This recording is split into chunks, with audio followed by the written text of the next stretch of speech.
dog is your best friend.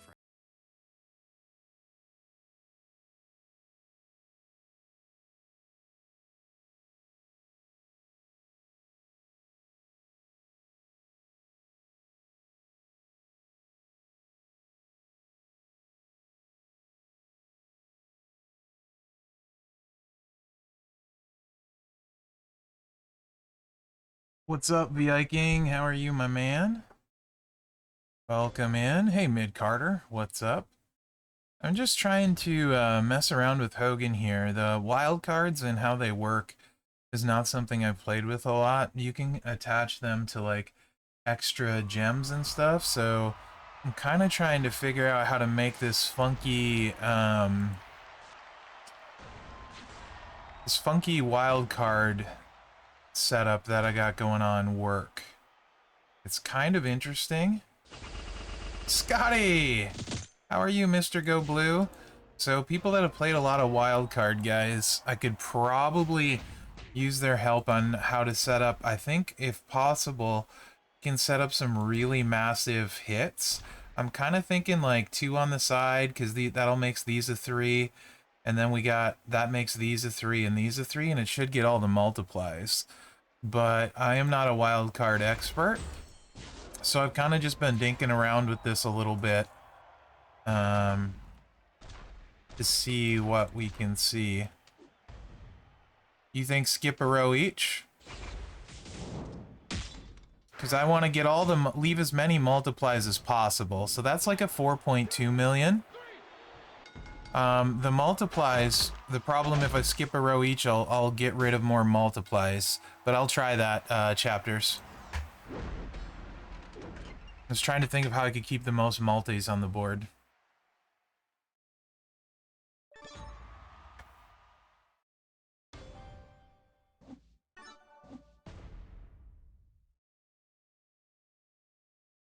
How's everyone doing today, by the way? Hopefully y'all having a good day.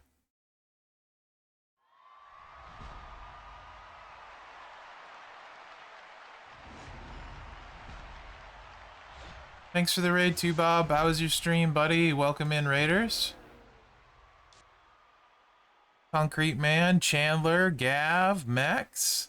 Terrible day, Mex. That's not good. Hey, Adrian, how are you? Viking, you are overwork. Yeah, I can get that. Zandel, Racer. Couple days off, nice. Hey, Stone Cold, McMenemy. I have no idea how much he's gonna cost, my man. Like, I don't know how we figure that out. You know what I mean? There's this blitz and there's another blitz in a few days, and I mean, I'm just gonna assume a lot. It's a Hogan, right? Yeah, you're gonna get the 4.5 mil back. At least they made a few changes. Initially, the blitz was honestly, initially I saw this and I'm like, this is the worst event for a faction I could remember in a long time.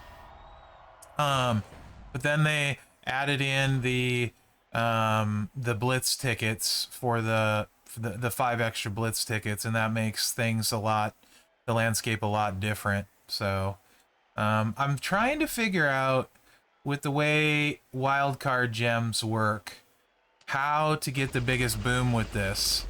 And Black Chapter suggested every other. And my concern is I'll eat too many of the multiplies. Is all. Not multiplies. Yeah, multiplies. So just kind of messing around with I haven't really used anyone wild cardish. 4.2 million is the best I could hit so far. Not doing it this way though. This is the first time trying the every other. So 4.3, a little bit harder. Okay. I think you're probably right on that. Black Chapter's just a little bit harder. Hey Dante, how are you? I'm good. What's up, Donjay? I know Donjay. He's a leader in my faction. Donjay, should I be excited about Raw tonight, watching it tomorrow? Is there anything good happening ahead of time that you're aware of? I want Sammy back this week. I missed him. So it looks decent, right? Like, so this is the 6-star move. Is this choose 6 gems to destroy. So this is pretty decent. I'm not giving anything away today except the wholesome goodness of Mondays with Merrick's. Hey, Angela, how are you? Yeah, me too these days, Southside. Also, I'm excited about this. That is the sound of deliciousness. That's caffeine. I got a C4 Starburst Cherry Energy Drink. They are sugar-free, and they're pretty good. Later, McLovin. Yeah, they did, Bob. 6 rows for 5 MP. It was wrong loc initially. When I saw it and tested it, it was the destroy gems to start. So I made sure and message him and like, hey, which one is this supposed to be? The wording or what it actually does? So it's choose 6 to destroy. Gems, which rows would be crazy at 5 MP. Nice, great. So I kind of think this is the best way to get the biggest like this.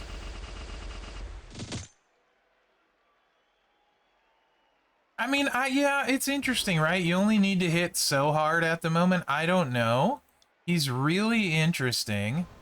And this is just, there's actually, I kind of think I like a different moveset better, to be honest. This is fun. Because it's wild cards and stuff, but there's another thing that I thought was really fun. You Brett and Lashley or Bianca drip plate.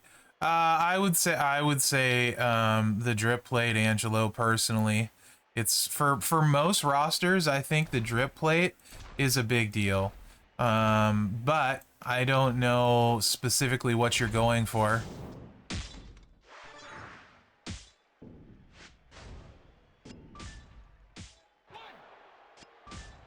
Yeah, Bob, I was just wanted to see how hard I could hit with these.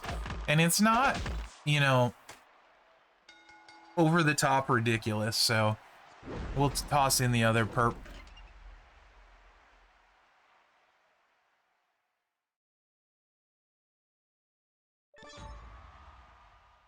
Because there's also some really fun stuff with the sub and the other stuff. Yeah, the Bianca plate's amazing on Warrior. Oh yeah, Bob. This move right here is what Bob's talking about. Instead of the multis, right? Leave 3 columns into traps and then you can pyro them up. I think is what he's saying. And yeah. I also like the other traps as well. So the not the other traps. This I'll show you in a minute. The other thing is he doesn't really need a lot in the trainer department when you're using the traps because they do their damage on their own. Yeah, as far as the plates go, it really depends. So, you guys who have a lot, who have the plate and have used it more than in testing like me, I'm just going to leave Rock on. It doesn't matter. He's going to smack with this. The nice thing about the traps is it doesn't matter what metals or gems you have, whatever, right? Yeah, absolutely, Bob. What was I saying? Oh yeah. So the drip plate, I mean, he makes Hall of Fame Andre hit stupid hard.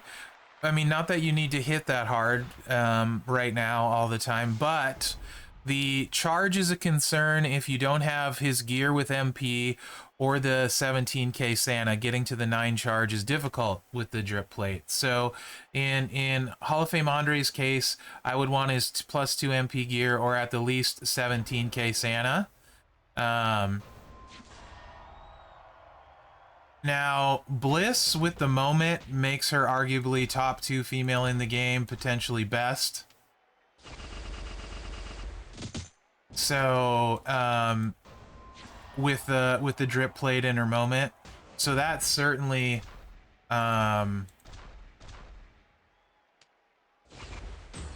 is worth thinking about.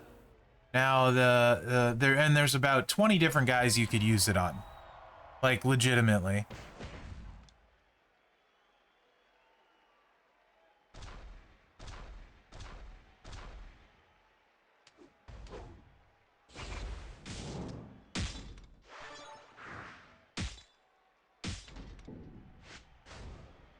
It's kind of hard. We need more health.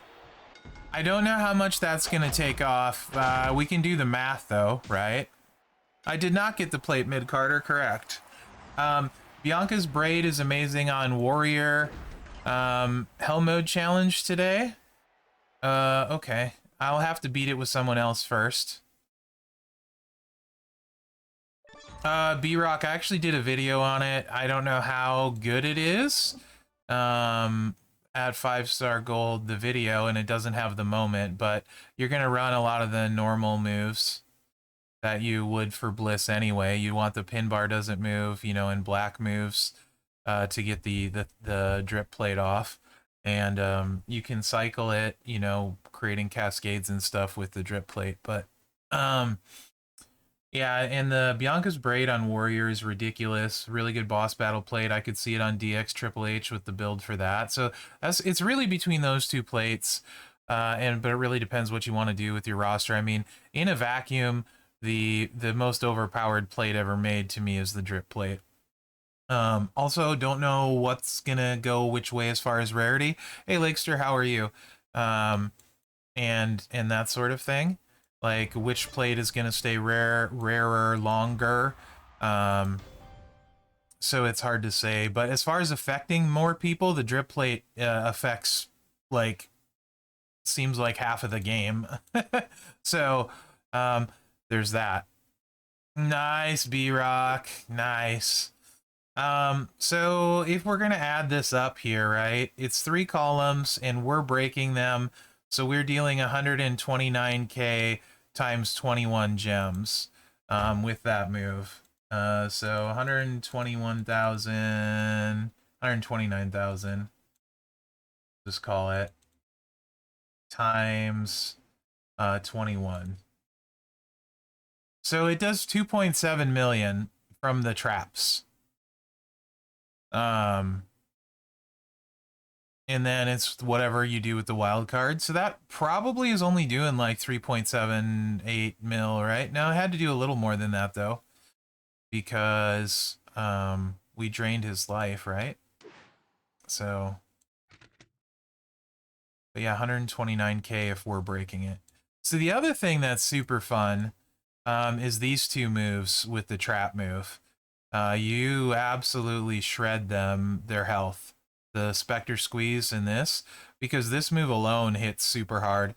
100k twice for every silence gem. You probably have like 15 silence gems left most of the time, 14. The sub hits for 800k itself. That is incredibly beefy sub. Like 800k, no modifiers. That sub is ridiculously strong.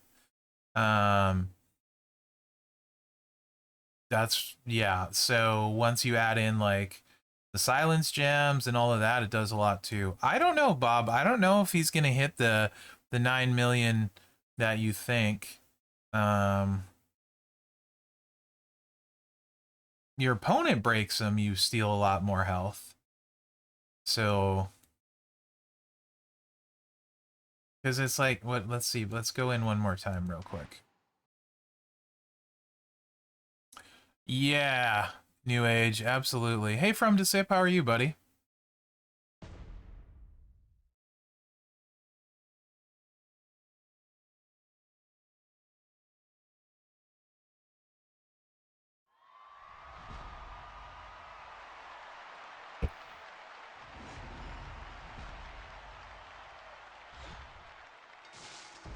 The Brett Botch plate, I think is going to be really fun, just on limited people, but I certainly want one.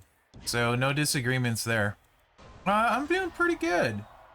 Doing pretty good. I woke up this morning to 6-star Hogan on my roster. Sadly, it's not mine. When you make 8 botch gems, it drains 4 MP. So it's like a sub without a sub. It should be really good on Tech Shayna, Hall of Fame, Yokozuna, you know, stuff like that. Maybe even Tech AJ. Haven't looked at him, but he's got a 1 MP move that generates botch gems and steals health, so I'd have to look. I would say whoever can do the most damage once they have the botches on the board would be the way to go. Sensei, that is a great question. So, yeah. I don't know. We should look into that. But, I mean, these wild cards are silly, though, right? Like, okay, so we're going to hit all the traps, then try and see if you guys can figure out how much gem damage we actually do. Because the traps are doing 2.7 million. And it should maybe show us somewhere. So he's got 1.6 left after the traps, and he did 1.8 in gem damage, so that's like what, 2.8 and 1.8, 3.8, 4.6, 4.6 mil?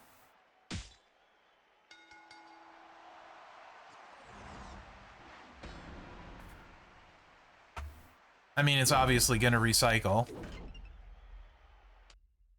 So I'd say it's pretty strong. Very similar to the multi.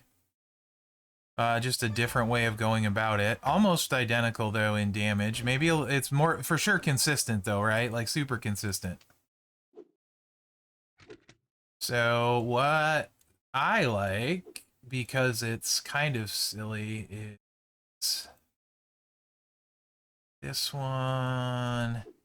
So, I'll just not put the traps out first. So you can see the silence gem. Also, I wonder if silence coaches will work on the juggernauts. So let's see. Gem damage, that's what I want.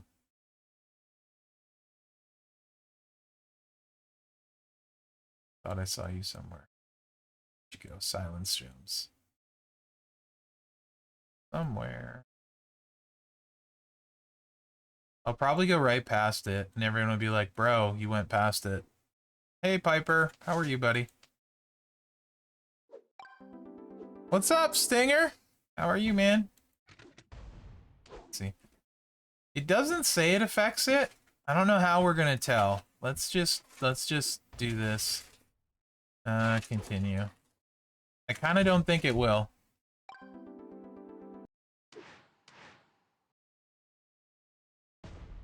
It's also really hard to tell how many silence gems you have on the board.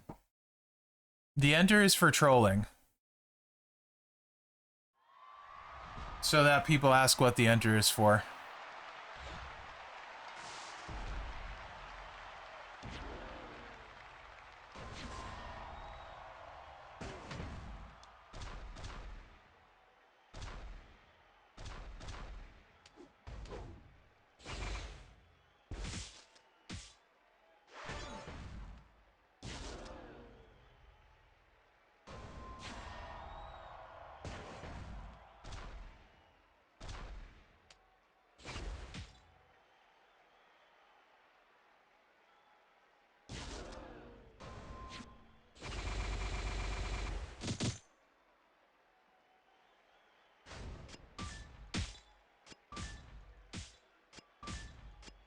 It's definitely a beefy sub for a base. How many we got left? 1, 2...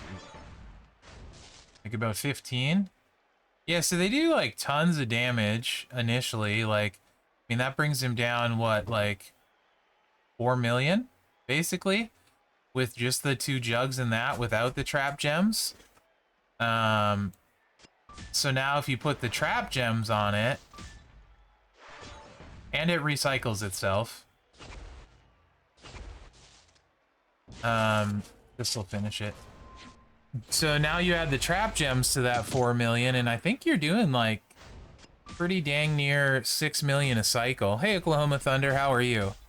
If you had 17k Santa, I would totally do it different than I have it right here. And I don't think Kane works, so you might as well go double MP trainer. On on that. And you don't really need anything else right now, too. So you could add extra turns on the sub if you were inclined. You could go MP down guys if you don't have Santa Hogan, or even if you do. There's a lot of ways you could go with that. So, like, I think I might like this actually the best, simply because it's gonna, like, tear people up damage-wise. And, like, not really a good way of stopping it. I mean, I guess escape artists stop it a little bit. But just run it blue and purple.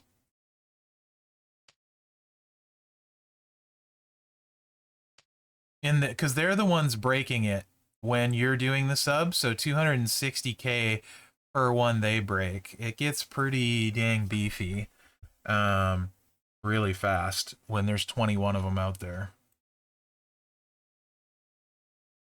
I want purple and blue. How are you, Crazy Dina? So definitely a lot of fun to play, I think. Now, I mean, oops, I definitely would like to get him, but it's not, I don't think any way it's going to happen unless something I don't know about. And then, like, just for funsies.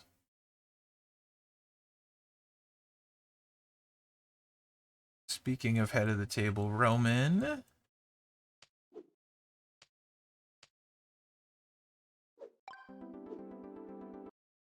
That bumps it up to 1.5 million damage sub without any buffs to it. Like, that's just a lot. A lot. So honestly, I think I'd probably run him this way. How was your weekend, Ligs? You order anything special from your favorite website?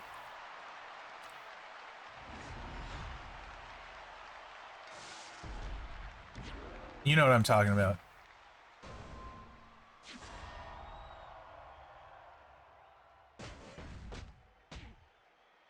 So I'm gonna go here with them. And then I'm gonna go here with these. Right, Sapper? How is the most handsome man on all of Twitch? How are you, Sap Daddy?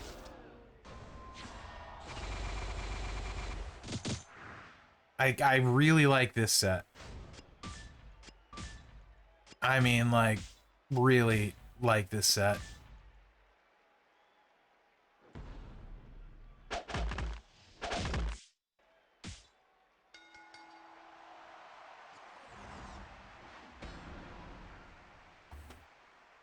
Not yet. That makes sense, dude. That makes sense.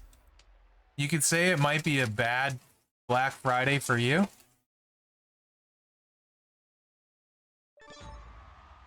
I don't know. I feel like this is much harder to stop. What do you guys think, like, comparatively? I just feel like this is going to be very difficult to stop. And that's without the silence gem damage on the after the fact, right? So it's pretty good.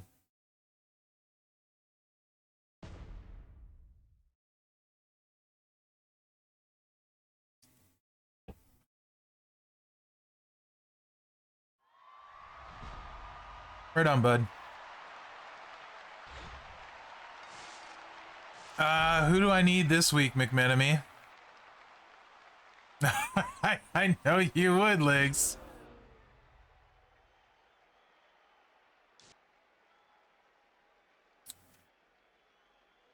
Yeah, I just think this is silly good. Oh, McMenemy, I don't think so. He's terrible. So probably not. No, I don't think so. Probably not. No. Honestly, I should have put the one row here to get the 2 green match when he takes that.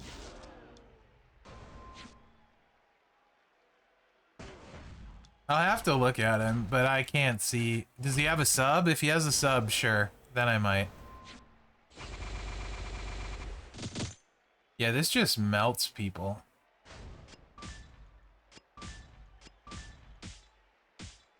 These traps are nasty. And then if they get out, Silence Gem's gonna totally shred them. And then it's just a matter of doing your swipe, getting your blue MP back, and, you know, game over. And you just keep going back to it. Yeah, getting out of the red into the black. Yep. Or positive, as it were. I don't know if I could get away from this moveset. To be perfectly honest, I'm pretty sure this is the way I would play him. I don't know, though. I like that. Yeah, it's good. And it recharges itself, so it's, like I said, it'd be really hard to get away from that moveset. I'm sure there's stuff we can do with the finisher and whatnot. The other nice thing about this is literally you could use any metal combination that you feel like. I mean, so if you felt like going Vitality, that would be fine. Like, it really doesn't matter. You could, in fact, you don't even need a strap to run this moveset. You're going to hit the same regardless of what you do. So that's the other beautiful thing about it, is you can run whatever metal strap-wise, you know, and that's pretty handy. This is interesting. 7x1. So, I mean, obviously the idea behind this one is that you put these down and then you make the whole board wild cards, right? 7x1, that's not up and down, right? We got sideways, I think. I haven't used the finisher yet, so I'm assuming that's the right way. And this one is up and down to purple, so I mean, 6 MP to start. That means you can use the purple finisher trainer if you got it. Pretty big finisher.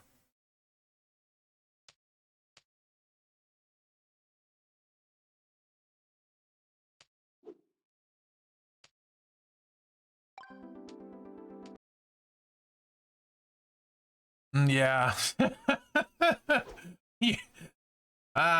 Yeah, I mean, I'm not gonna have him Sapper, so I'm enjoying the chance to get to play now. I have Santa Hogan and I have Powerhouse Hogan, and Powerhouse Hogan took me forever, so I don't imagine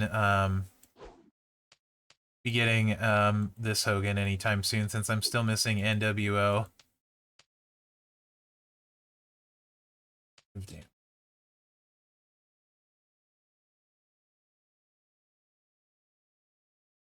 It's really interesting. I'm honestly surprised we just didn't get a whole month of Ghostbusters, to be honest. I'm sure there's a reason I don't know about, but I feel like, I mean, the whole month would have made sense, Ghostbusters.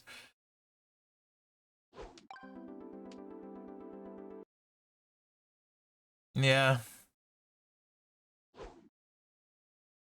Where's the purpley one?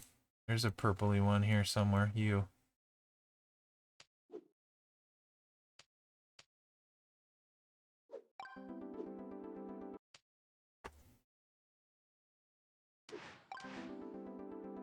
I have 133% Fury one on. Yeah. So far I haven't spent on anything this month. Really hard not to spend on that plate.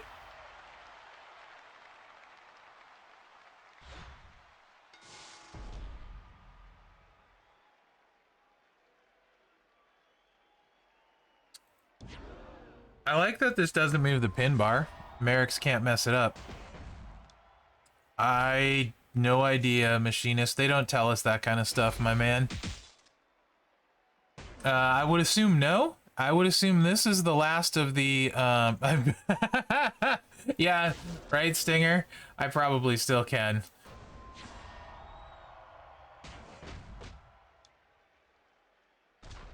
So Cena's amazing. That's the best part of the event for me, honestly.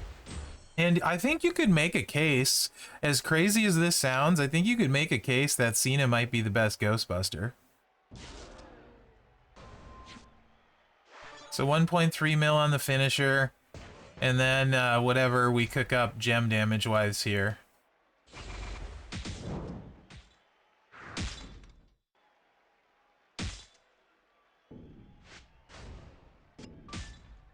another, yeah, it's like 3 mil total, so.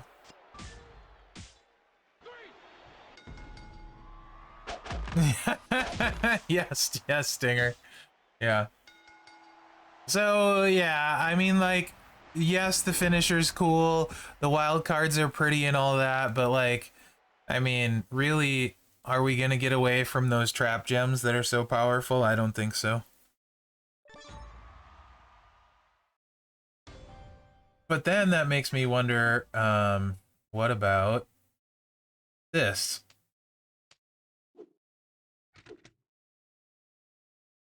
What if? What if we did this instead? Here. No. Never-ending moveset would take forever. If you're talking about don't move the pin bar, this swaps to purple. It wouldn't go forever because you'd run out of pin bar because it doesn't do red. It's red to purple. So unless I'm missing another move somewhere, it won't go forever. You'll run out of pin bar eventually.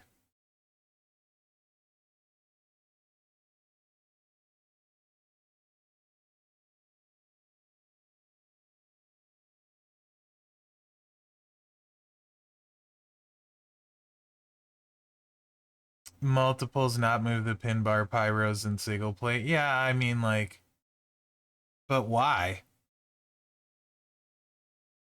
That would be my question. Why, when I can just drop 6 million with much simpler and no plate needed? That would be my question. And it recycles itself. Like, that's gonna take too long for me.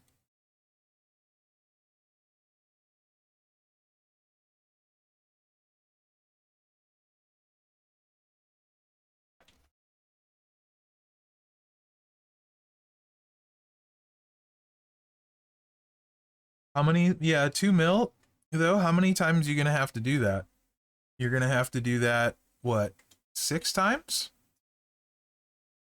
I just don't see the point when I can do the blue trap twice and be done way faster. Not have to use a plate or any metals or even a strap.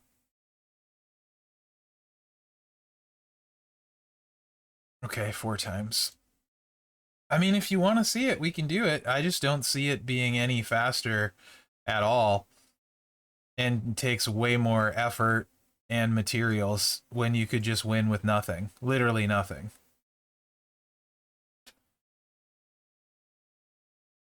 So, I mean, if you really want to see me put the sigil plate on it for that, I absolutely can. It's just not how I would do it. Get it to choose. 5 gems to destroy. Card. Yeah, I don't think they saw it, B-Rock. Right, McMenemy? That's my point.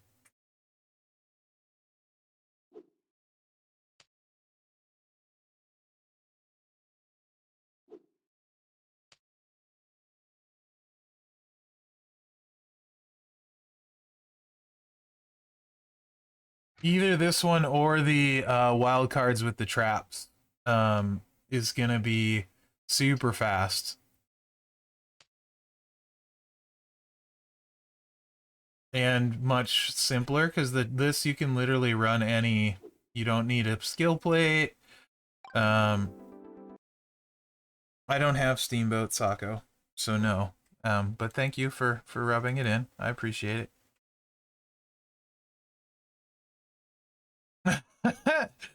Thanks, Adrian. Yeah, you don't need them. Like this one will smack. Like, and you don't need anything. You can, even if you don't have 17k Santa, no big deal. Put an MP down trainer there. Um, First feud, people don't have it maxed anyway, so that won't matter. And in this slot, once Nakamura works, the health steal would go up to 500k, which would be ridiculous for every trap gem they break. Absolutely ridiculous. In the meantime, the sub does 1.5 million itself, and just the sub and the silence gems afterwards, enough to wipe them. Wipe 4.6. This should do 6 million a cycle, minimum. And then it refills on your second swipe, the blues refill. So after draining them, really, really good. Considering you don't even need a strap to run it. Not very many things in the game can you say that about now. You don't need a strap to run the card effectively. That almost never gets said. Oh, which other one? Let's go with this one.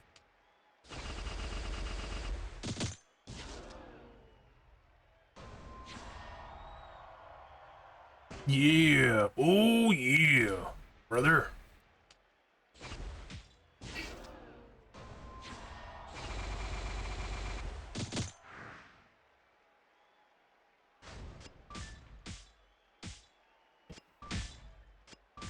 Yeah, just keep breaking those traps.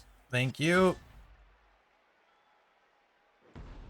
I am exactly saying that, Sap. I mean, like, it's hard for me to get away from that. Since it recycles itself, too. I just think that's the money set.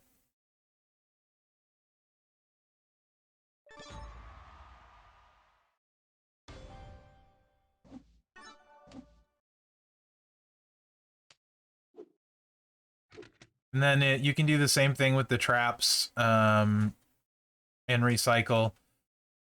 With the, pyros and the,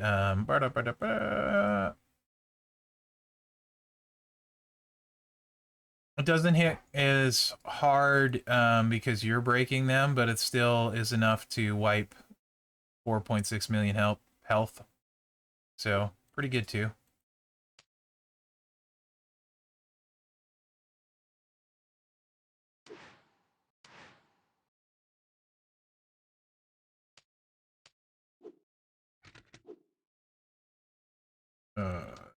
And this one, you could actually use the destroy to load the purple, so you wouldn't even need to use two MP trainers if you didn't want to. Oops, that's the wrong one. We want to keep Woods on. We want to take Weller off.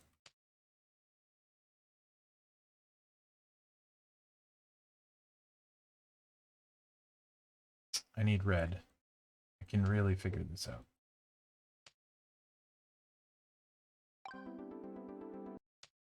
Run! Definitely run.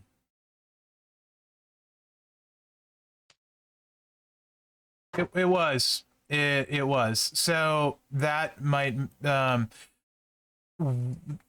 got the card this morning, and the first time I played him, it was choose gems. So the description was wrong. And they changed it to match what it was supposed to be. If that was back to Rose, I mean, that's kind of silly at 5 MP, right? So they did, it was, the loc was wrong, so it was changed this morning. That's the first thing I sent, was like, hey, this is doing this, please make sure and get whatever it is you want on it ahead of time. Yeah.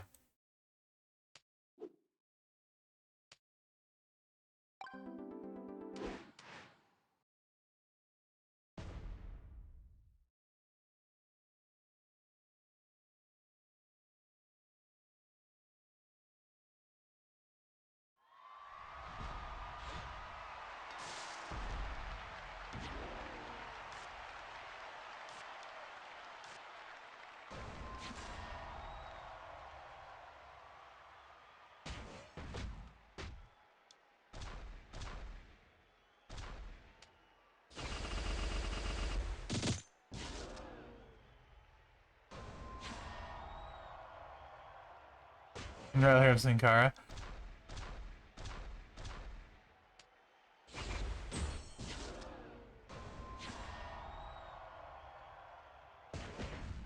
It's good. He's good. Honestly, 5-star gold, he's gonna be super good anyway with the sub stuff. This is just, you can run this destroy set easier. You can see, same result. Like, probably gonna get about 5 million with this moveset-ish.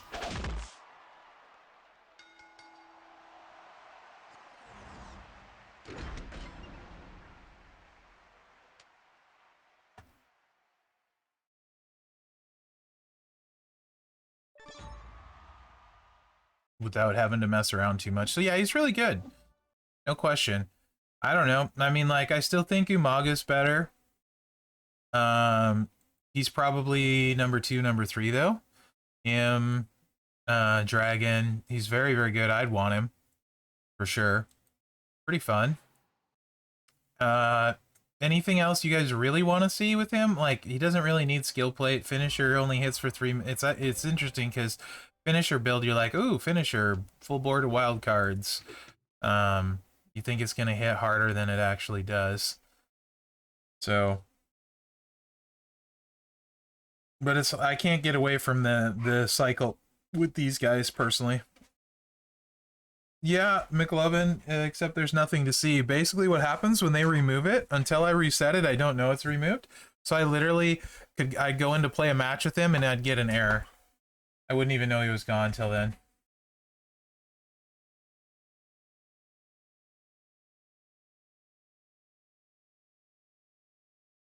Yeet. Tag team? You what do you want to see, Sensei? Who you want? I mean, like, you want to see him tag with Cena? Where? Like on a node in here. Let's actually, we got one right here.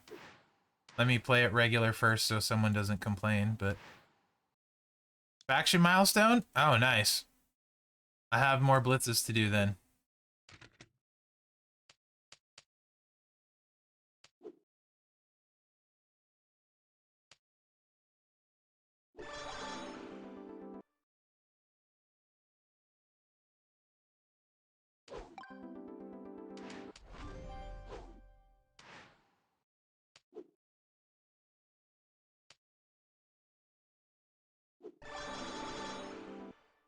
The intro? What do you mean by the intro?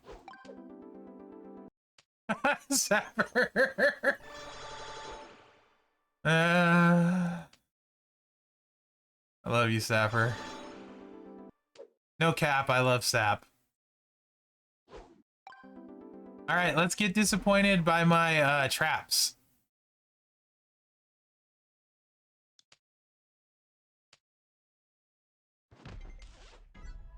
Okay, bronze in 25. That's the bare minimum. Oh, look at me with all those Roman shards. We're gonna do it bronze minimum again. Okay, and finally,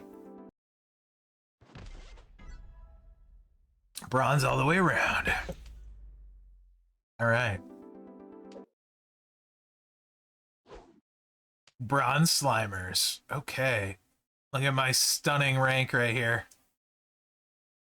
Indeed. Oh, you just want to see the intro? Okay, I get where you're going. The traps were from the Blitz, which gave me actually, they're from the solo milestones, but from the Blitz, which gave me solo milestones. I see where you're going with this, Sensei. We can do this for you. Let me beat this first, so that no one's like, Merrick's used Hogan to beat this node that he wouldn't have been able to beat without Hogan. So just let me beat this node first, because someone will complain about it for sure. Hey, Bills Mafia, how are you? I am doing very well, sir. Very well. I'm actually getting close to Razor because I've gotten, like, I want to say 60 shards from web coins? Maybe? Ish? So, hopefully that keeps up. I got 25 in my store right now, but I have to do some trivia, which I hate doing. Hate doing trivia. With a passion. Sting! How are you, my man? Welcome in, Sting612, not to be confused with the other Sting. What's up, big homie?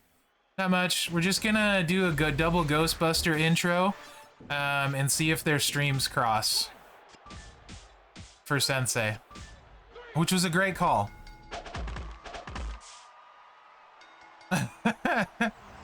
Pack, what's up, buddy? How are you?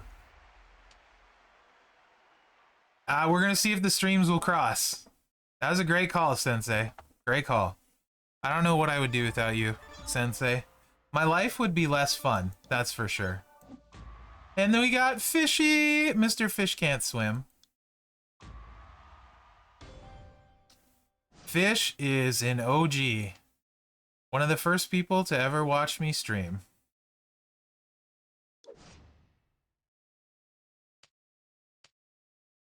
Okay, I'll try not to skip the intro. Wait, let's just go links. My scene is gold. He's the favorites.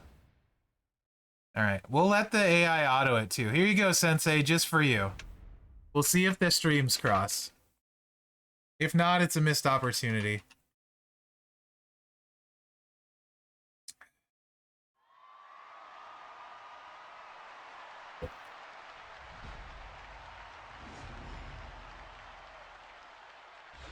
Okay, not gonna lie.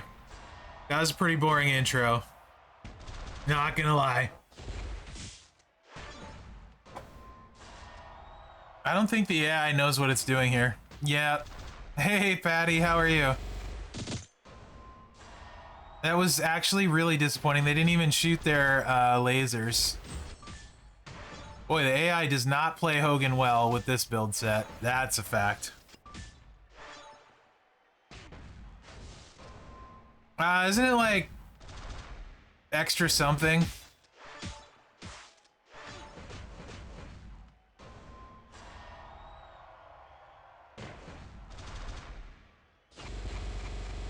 Whoa, Bulldog.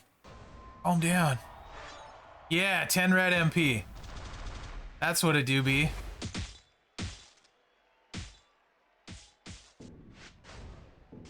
Calm down, Bulldog.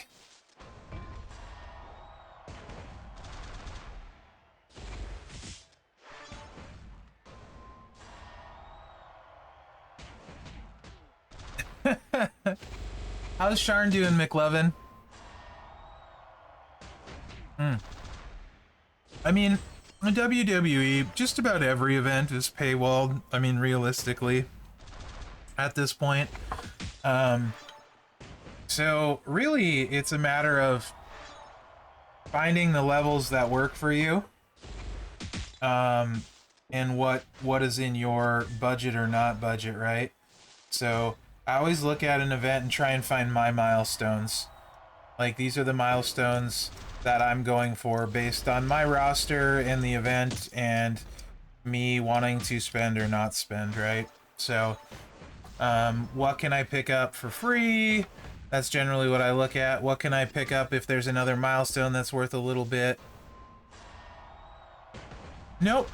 I'm not justifying it. I'm just telling you the reality of gacha gaming is literally every event is that way. There's not one that isn't. So, like, this one, Cena alone is worth the event. One of the best, potentially the best free card we've ever gotten. Like, straight up.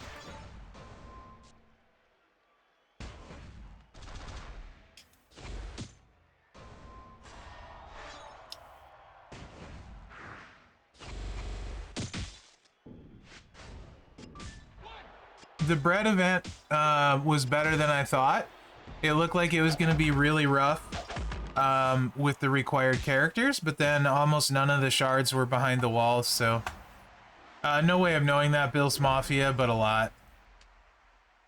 So, but yeah, I mean, to me, the whole month is worth it just for Cena. Like I said, he's probably the best character out of them. I mean, you could argue he's the best character out of them.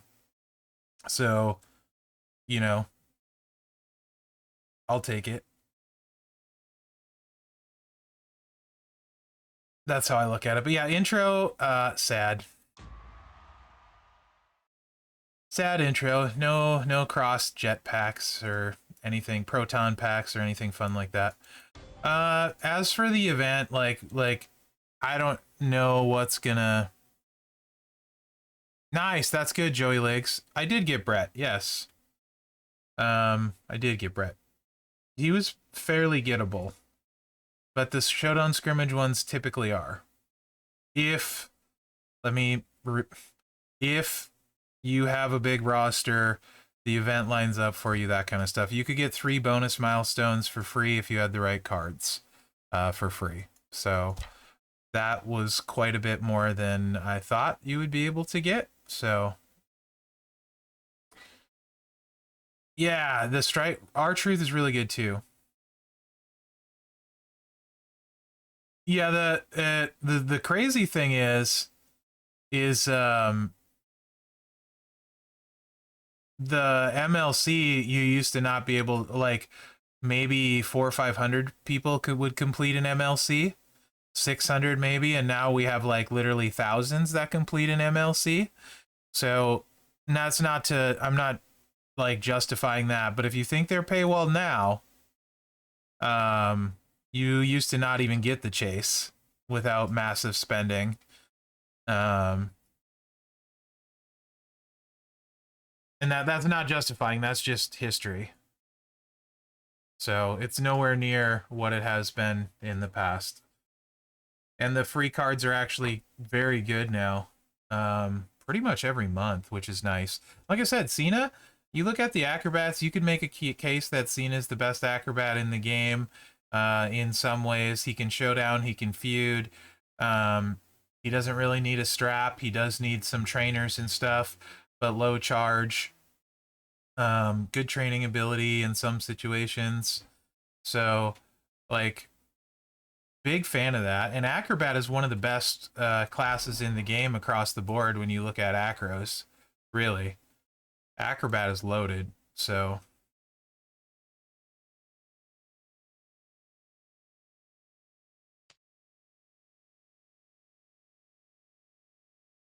And Acrobat had a lot of the better ones were paywalled as well. So the fact that Cena is there free is pretty amazing. I mean, Dom, you can argue, even though he was a chase, kind of paywalled because his plate, if you weren't in a faction that got the plate for free, it was like $100, $50. The second time, I think, if you weren't in a faction that got it for free, Ronda required for him. Yes, a showdown scrimmage one, but still. I mean, Roman super rare, Austin super rare. Edge is not nearly as good as Cena. HBK not as good as Cena. Warrior and Dom are on Cena's level, for sure. In my opinion, it just depends what you like. So, oh, four-man feuds are the worst, and everyone used freaking Showboat Andre, who is slower than Snail Snot. Yeah, I just feel like for the class he's in, how strong he is, it'll probably be a very long time before we see anything as good as Cena is for free.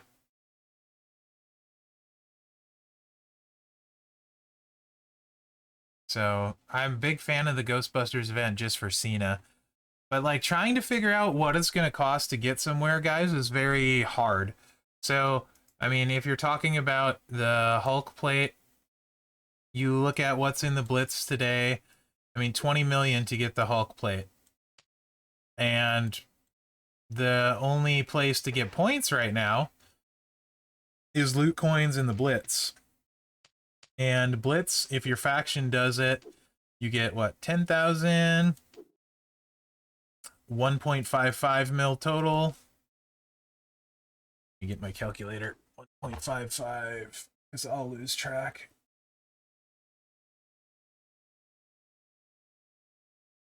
$1 million. Oh, that was the wrong button. Not going to play Steam right now. Well, it's not playing Steam, but not going to play XCOM right now. Plus 2,250,000. Okay. And then we got one more milestone with what, 3 million in. So you get 6.8 million from the faction part of this. So 6.8 million from this one.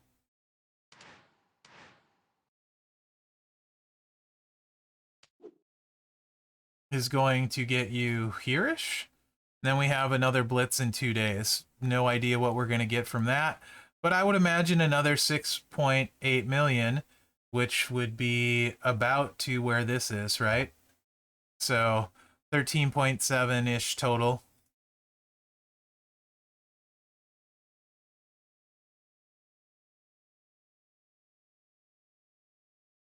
So that gets you to about here, but a little bit short with what we know. So then the rest is likely spending, since it's Hogan. And leaderboards and stuff. So I would imagine you'll get here. And then, you know, you can look into the offers to get here. TNT and some of those guys would likely have a better idea how much it might cost to get from here to here.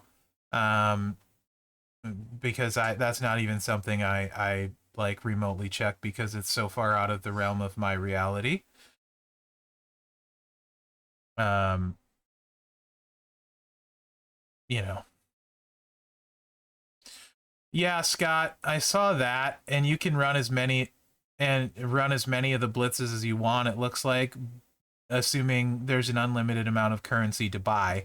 But it's definitely probably going to be expensive, I would assume, right?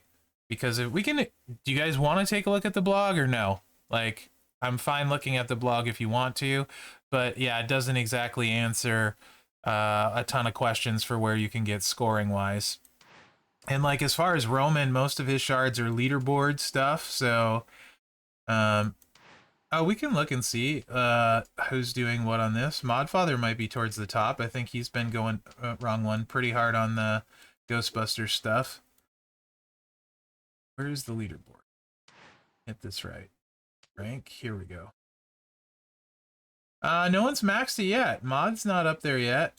So we got 14, 13, 11, 10. I mean, I wouldn't want to max it yet because you're going to be able to get a bunch cheaper.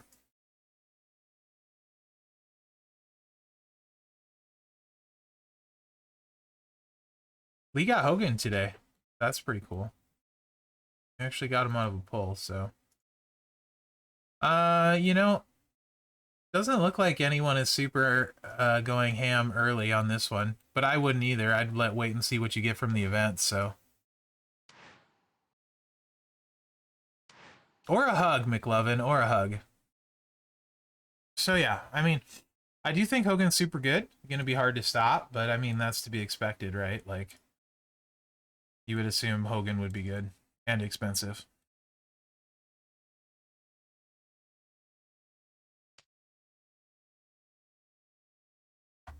So, yeah.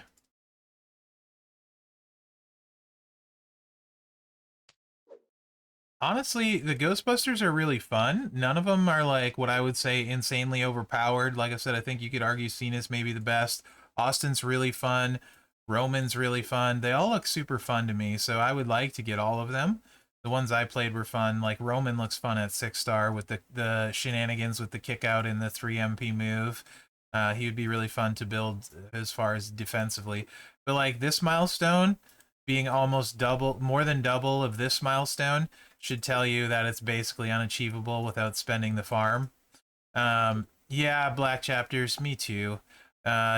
Really nice here. You get this plate. Pretty good plate. No Roman shards here, so this is kind of where you probably want to target if you're going to get Roman or try to get Roman, but I'm a long way away still, right? So you got 100 here, 50 here. That's only 25, 75, and what? Yeah, that's it.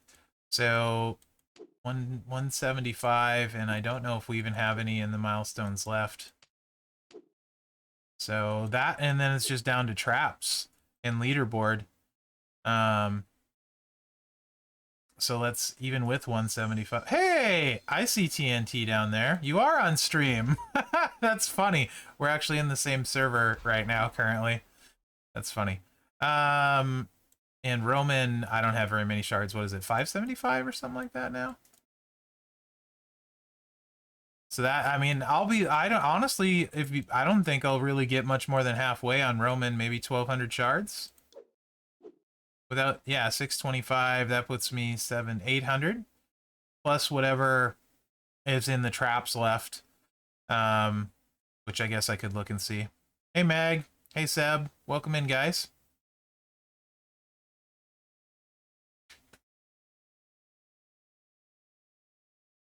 I don't know, Pat.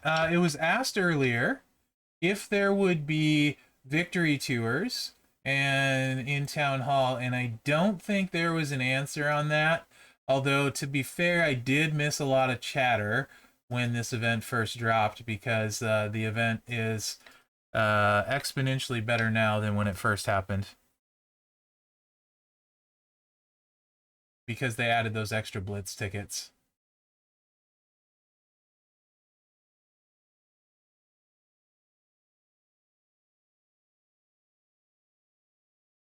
Oh, nice. Thanks, Jordan.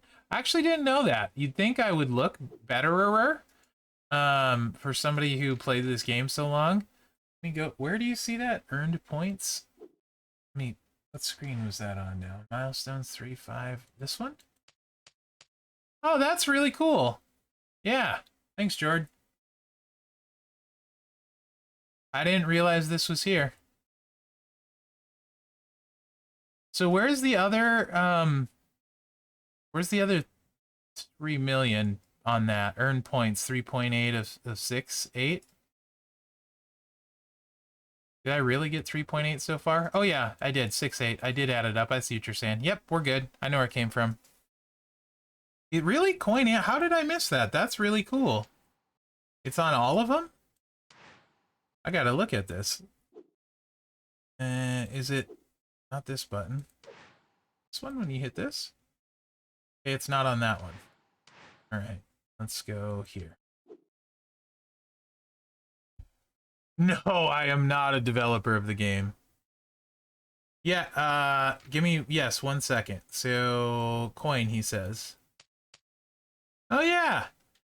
Earned MLC points, 0 of 5,060. So, I've earned 0 points of 5,060 total MLC points from the coin event. So, I can claim these. Which, by the way, I usually claim individually so they don't get glitched. So I've earned 520 of 5,060 total. That's cool. I actually never noticed that before this. You guys are teaching me something. That's really cool. Apparently it's on there for... Is it on there for this too? It is. Neat. That's actually really useful.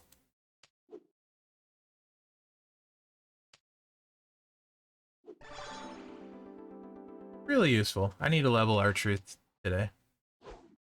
Yeah, something like that. It looks like Evo.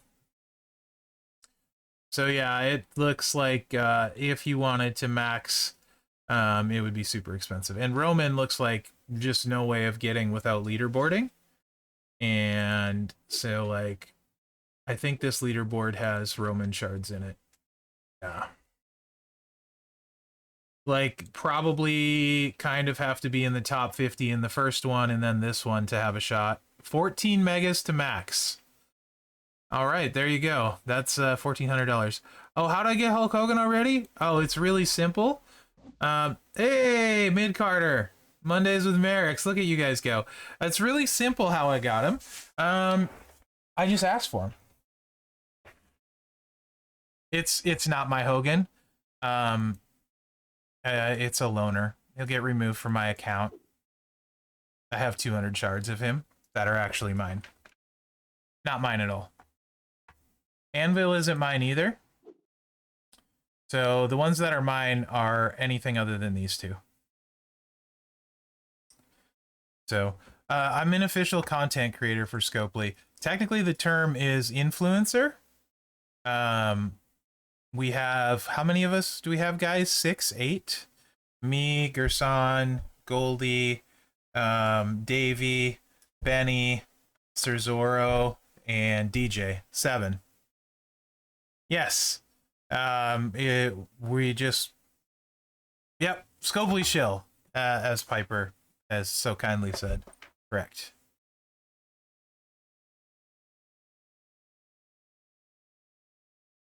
Thanks, Sensei.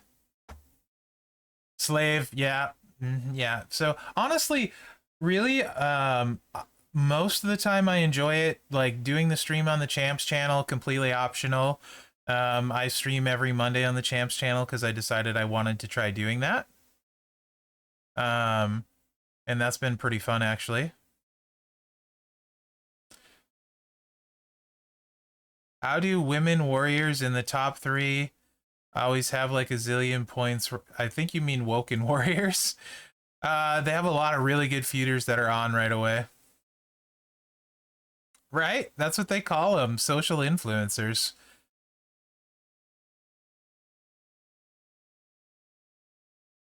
Uh, no janky. Spend a lot of money. I can tell him, Piper. I can tell him. I mean, probably Evo. Probably. But I do like getting to test the characters and stuff. And skill plates. So that's fun. It's been really great. Originally, my reasons for wanting to do it are much different than they ended up being now.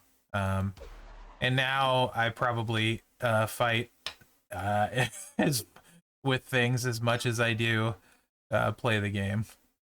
So Hall of Fame, Hogan's a striker.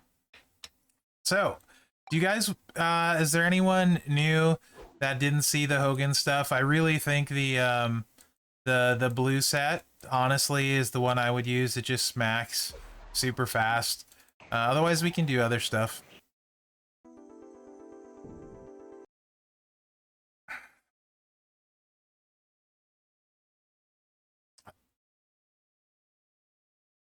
Pretty sure it's a different Calvin, but I could be wrong. Or it just has him in there still. No, Hoodie! I don't think you missed anything important.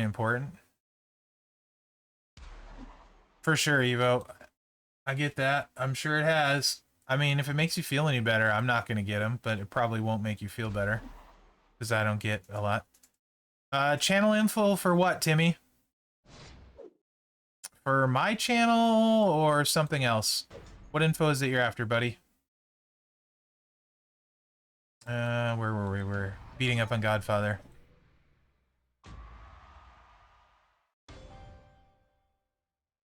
So, I still think Cena's probably the best Ghostbuster. Hey, G, thank you for the link, buddy. Did not boot Gerson. Gerson does this stupid every Thursday blog reveal. He was sick last Thursday, so I did it for him.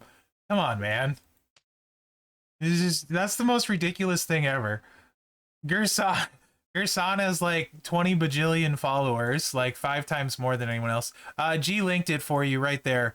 WWE or www.twitch.tv/merricksgaming, and the YouTube's underneath it. Thanks, G. Literally the most craziest thing I've heard today. They booted Gerson. Right.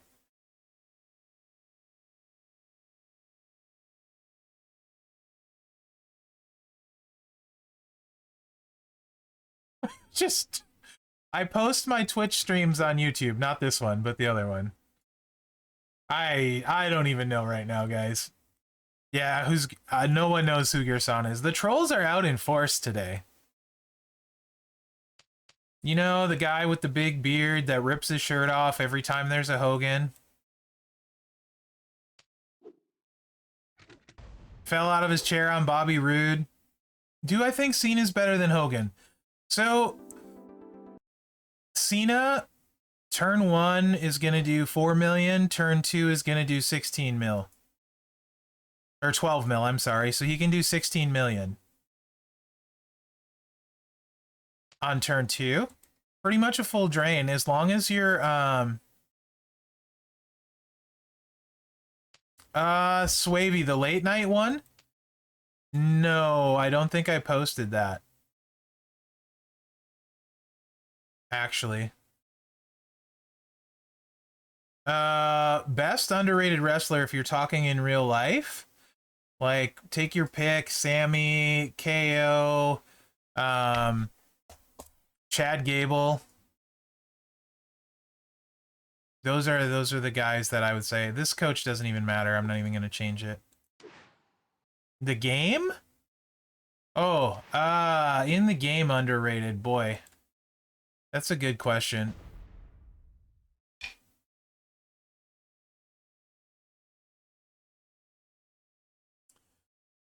I think Otis is super underrated.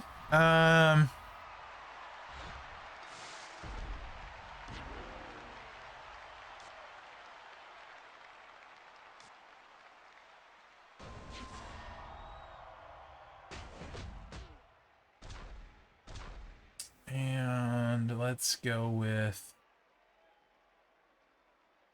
this one. Thanks, Joey. So Evo, the traps, when they break them, 250k per trap. The silence gems, this thing hits 220k per silence gem if this doesn't kill them. This one, oh yeah, what's his face? Roman for the other one. The sub does 1.5 million base with Roman in the other spot. And then the second swipe, the blues refill. You don't even need a strap.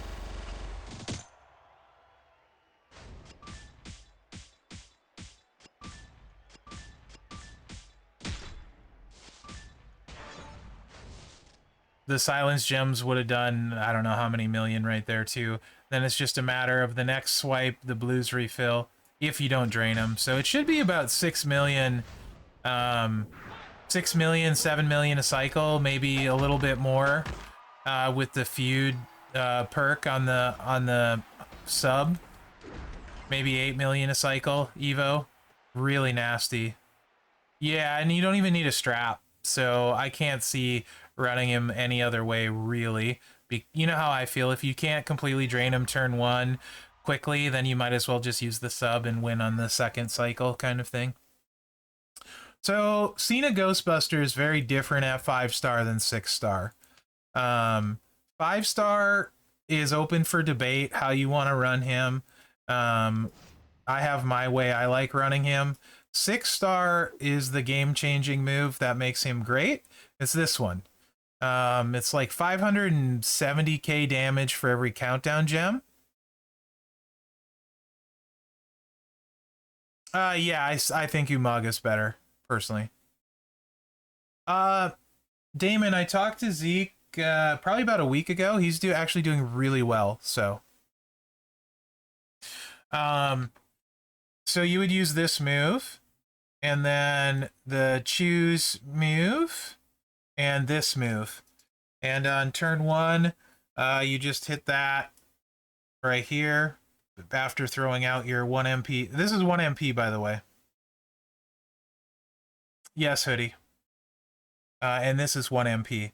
So you put these out. You want Tech Cena, Zombie Rhea at coaches, and Jimmy Uso at Acrobat. Yeah, Gerson's doing better for sure, but he's still working on getting over the whatever it is that I'm surprised isn't pneumonia yet. If G's still here, he can tell you, but he's been sick forever. So personally, pre 6-star, I like this move set. And you want to make sure you have enough for the sub turn one.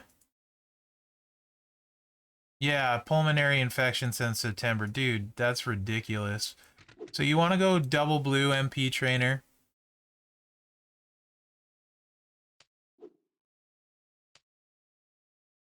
So pre 6-star, strap matters. You want gem damage and stuff like that. At 6-star, it doesn't really matter. 6-star is really, like I said, where he's quite good.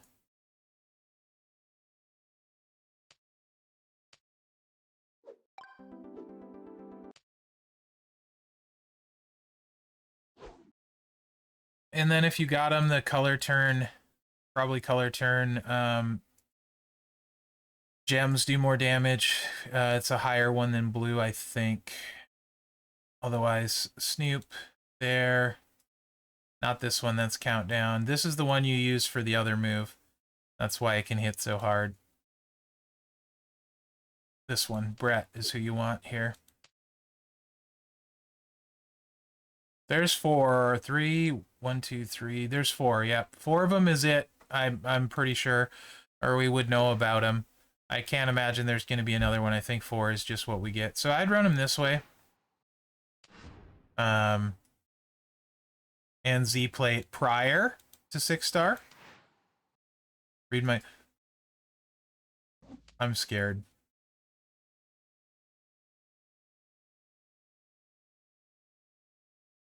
They're still. You guys are ridiculous. Oh my gosh. Ah, you guys are ridiculous.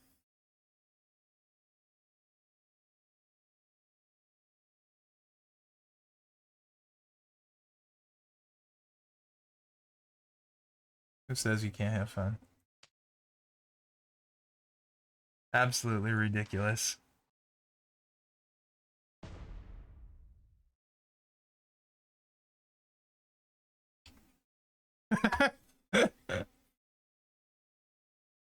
Thanks, Damon. I appreciate that. No idea. I would assume they would have Gooker for Thanksgiving, but never make assumptions with Scopely. But it would make sense.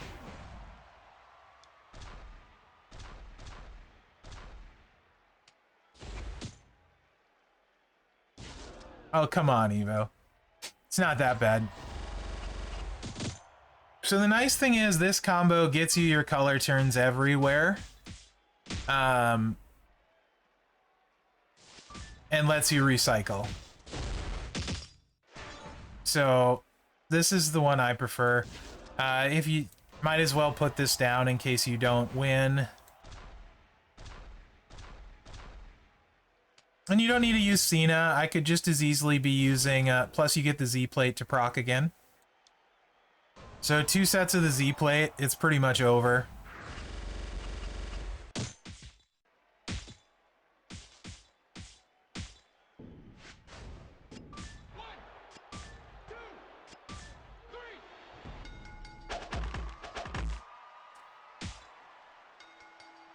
So really good for a free one, plus he recycles and does it again. He's quite good. And at 6-star, he's ridiculous. So alternatively, you can also do this. And this would probably be better because Cena is kind of superfluous here. We don't really need that extra countdown because of the sub. So we can throw more blue gem damage if we want. Actually, I would probably say flat is better at this level than percentage. So really, Santa Hogan would do more. What? I had the 6-star version of Cena for the stream last week. This is my... No, actually, I didn't. They would have, but I leveled him up on stream. Yes. You wouldn't use this at 6-star, though, Vic. You could, but he doesn't need it because you don't get a big pin.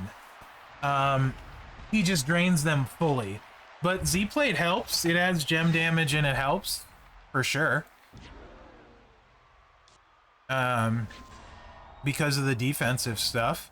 Every little bit helps, but 6-star in general now, the kickout is huge. In general, yes, it can, especially in the right situation. If you have a high gem defense build, it can put you over the top. But mostly defense at 6-star is very difficult. Because of the 80 times boost on the kickout. So you can see we filled in the board a little bit less. So even though we have more blue gem damage, there's a chance you won't hit as many. And it's me, so there's a really good chance I'll like mostly whiff, even though we're changing 27. And I might hit less hard. We did okay. But you can see hit less hard with more gem damage. The extra countdown and the filling it all in was actually the better play. Later, Wotus. Thanks for being on. Appreciate it. I mean, the top is really subjective most of the time. Yeah. It's really a lot depends on play style, what mode. Like, guys that are completely trash in feud are really good in boss battle, for example. Often. So in boss battle, choose move sucks, but random move is great. Because it goes faster. Hey, Scon, how are you, buddy?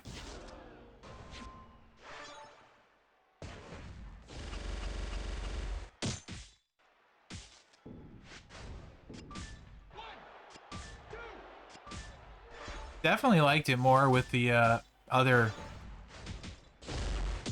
The other.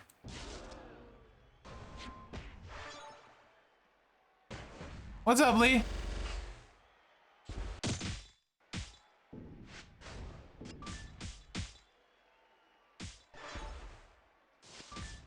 And now I'm just goofing around.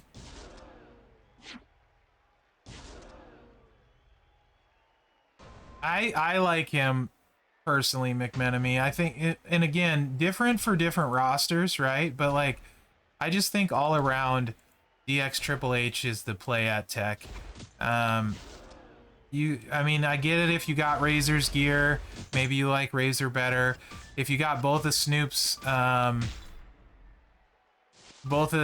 gears in the drip plate, maybe you like Snoop better. But yeah, I'm with you there. I prefer DX Triple H. I just think in most cases, it's going to be a better fit for most people than most of the other techs. Again, though, that's just opinion, right? Like, they're all really good. So Brett is interesting. If this had been like pre the kickout buff, Brett would be like one of the best techs in the game, right? Because against the 5-star gold, Brett's like never gonna lose. He's gonna win on turn 1 every time. But the kickout changes everything. So if this had been 2 months ago, Brett would have been like the best tech probably at 6-star. You just hit the finisher and walk away and call it a day, you know? So, but he's very good, strong moves. He's not, and he's got boss battle potential and things like that. So it's really hard to rank him. Kind of, yeah.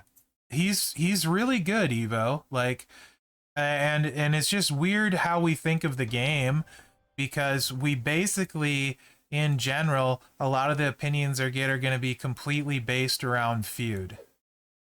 Brett played as if you make 8 botch gems, you drain 4 MP of all colors from your opponent. Very strong. Very interesting.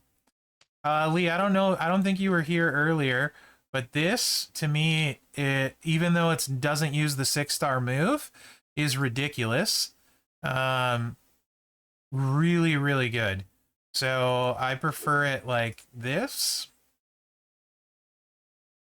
You're going to probably do like 7 or 8 million a cycle and it recycles itself. And just really easy. Doesn't matter what strap or plate you use.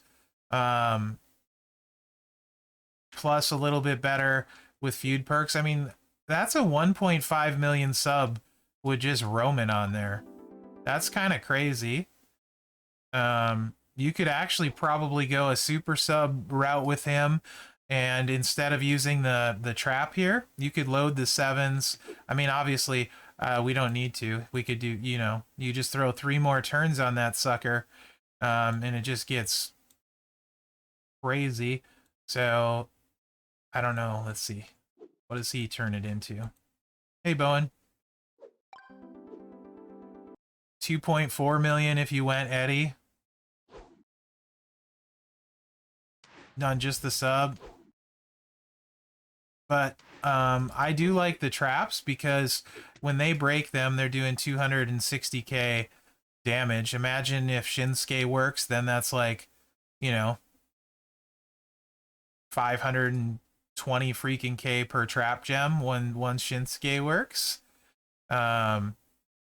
So it just really does a ton of damage like this. And on the second swipe, it refills everything. So it should be quite fast most of the time. Plus the silence gem damage. It's 220k per silence gem with the juggernauts out.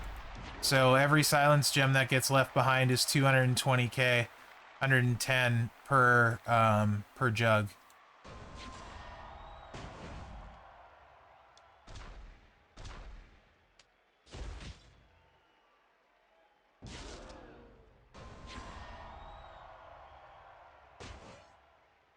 Of course, playstyle preference certainly would play a part in it, but I do like this a lot.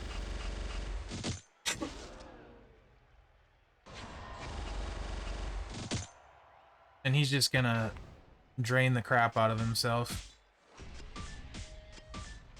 It's just...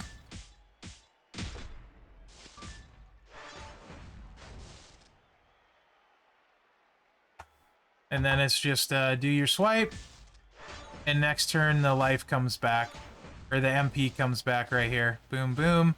Then you can do it all over again. I mean, like, just super powerful.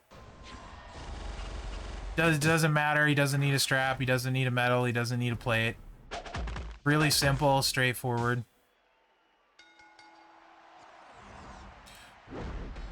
Vic, I'm never gonna have it either. The worst part is, like, I know, I always know what I'm missing. Truth Nation, I can show you how I run my DX Triple H. So the thing with DX Triple H is he is very versatile.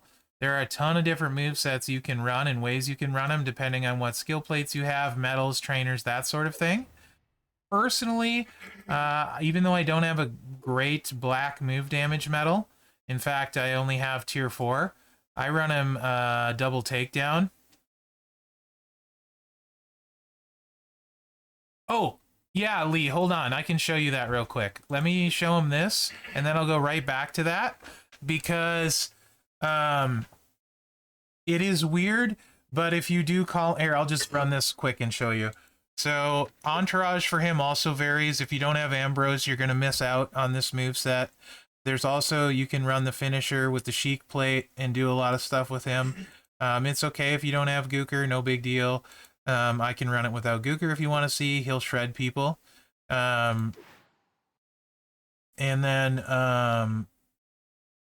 my strap is trash. You can run Tech Riddle. Yes, if you don't have Gooker, absolutely. Because Tech Riddle works on these. He adds 13k to each of them. If you have Bliss, 25% of 50k is what? 10% is 5. So yeah, I think Riddle's still better than Bliss, or very close. So that... Nope, Zandil, I have trash. It doesn't matter. We'll run it without Gooker and without a move damage strap and without a tier 5. There's other options. There's some 30%ers and stuff. Truth Nation. I want to say, is it Dango that has a black move damage? We can look. You lose a little bit. It's not the end of the world. I mean, like, he just smacks people. 700k. Now they're basically 700k.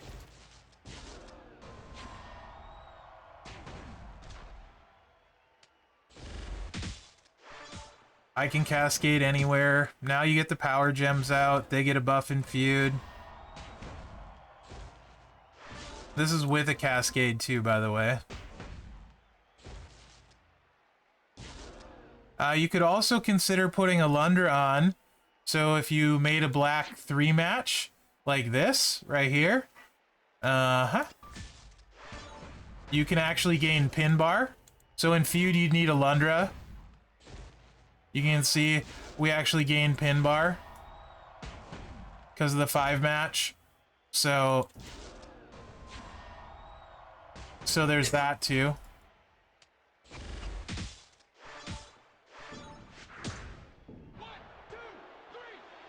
And that's with cascading a bunch. So you can run a Lundra for the 5 match, filling your moves in feud. There's different move damage trainers too. If you get Bianca's Braid, you can blow up the board with the cross break moveset, which is really nice as well. Just really good. I think he's much better than Snoop unless you have both of Snoop's gears, and then the crazy drip plate. Then, you know, maybe not much better. Depends on what you like. Probably not better without getting his gears, but I really like him. Yeah, then I would go DX Triple H all the way, my man. Okay, Lee, what you're talking about, I think, is this moveset. Correct me if I'm wrong. Was messing with it earlier, and I just can't seem to get much more than like 4.7-ish mil with the multiplies and the wild card and the choose destroy. You and me both. Callie, you and me both. That's okay. The Faces of Foley just adds a little extra damage. It's not the end of the world. It just helps if you cascade, and you get a pin and stuff. It's not the end of the world. He doesn't need it at all. It's just a little extra. That's nice. This, and this. Yeah. And you need...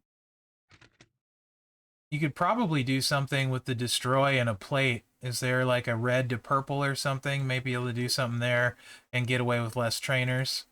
But for now, we'll just keep it simple.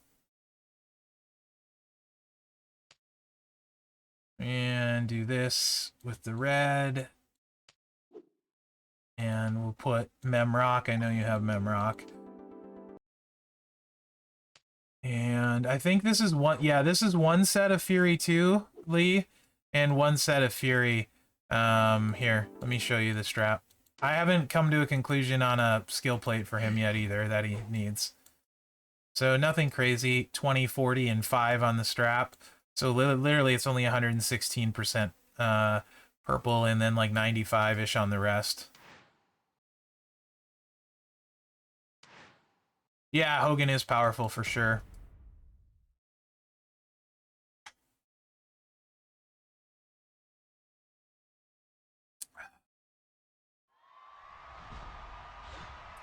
Yeah, definitely Truth Nation. I think DX Triple H is much better than Snoop with no gear. I don't really think it's close, so I don't think that would be a bad plan on your part. I think that would be a great plan. And it looks, to me, it seems like just getting most or all of the wild cards, you can do it going like this, and you blow up the whole board.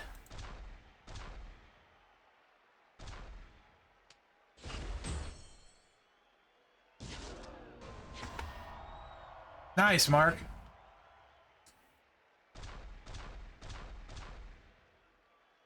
I can look and see how much move damage I had on him. Not the best cascade. That only hit for 3-5.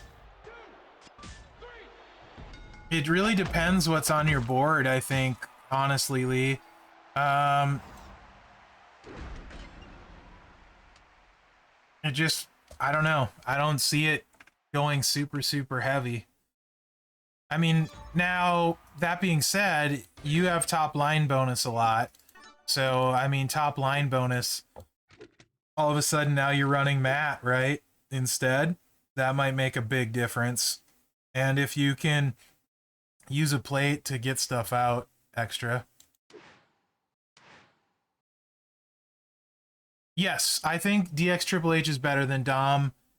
That being said, Dom brings a nice coach ability. If it's something you need coach-wise, you might think about that instead. Truth Nation, but, you know. Okay, so personally, I think Umaga's the best trickster in the game. I think this Hogan is better than the other three you mentioned. I think it would be close between him and Z Steamboat. Probably. So he's for sure a top 3 trickster. Probably number 2. Depending on what you want to do with him and what you like. Umaga, I didn't get to play at 6-star. Looks ridiculous. Seeing crazy screenshots. Don't know how his speed is, personally. This guy would, you know, I can pretty much get an idea of his speed from the sub build. Definitely the top trickster Hogan. I would say for sure top 3 trickster, top 2. But I think Umaga's kind of the cream of the crop trickster wise, as it were. So this time there's not as many loot box gems, so it should hit a lot harder.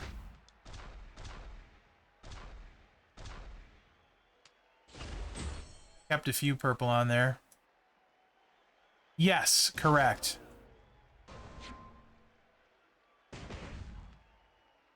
Yes, that's the issue with every countdown guy that does damage with their countdowns, is if you get pinned. And he is doing a sub first turn, although there are ways you can negate that to a degree. you can start a couple different ways.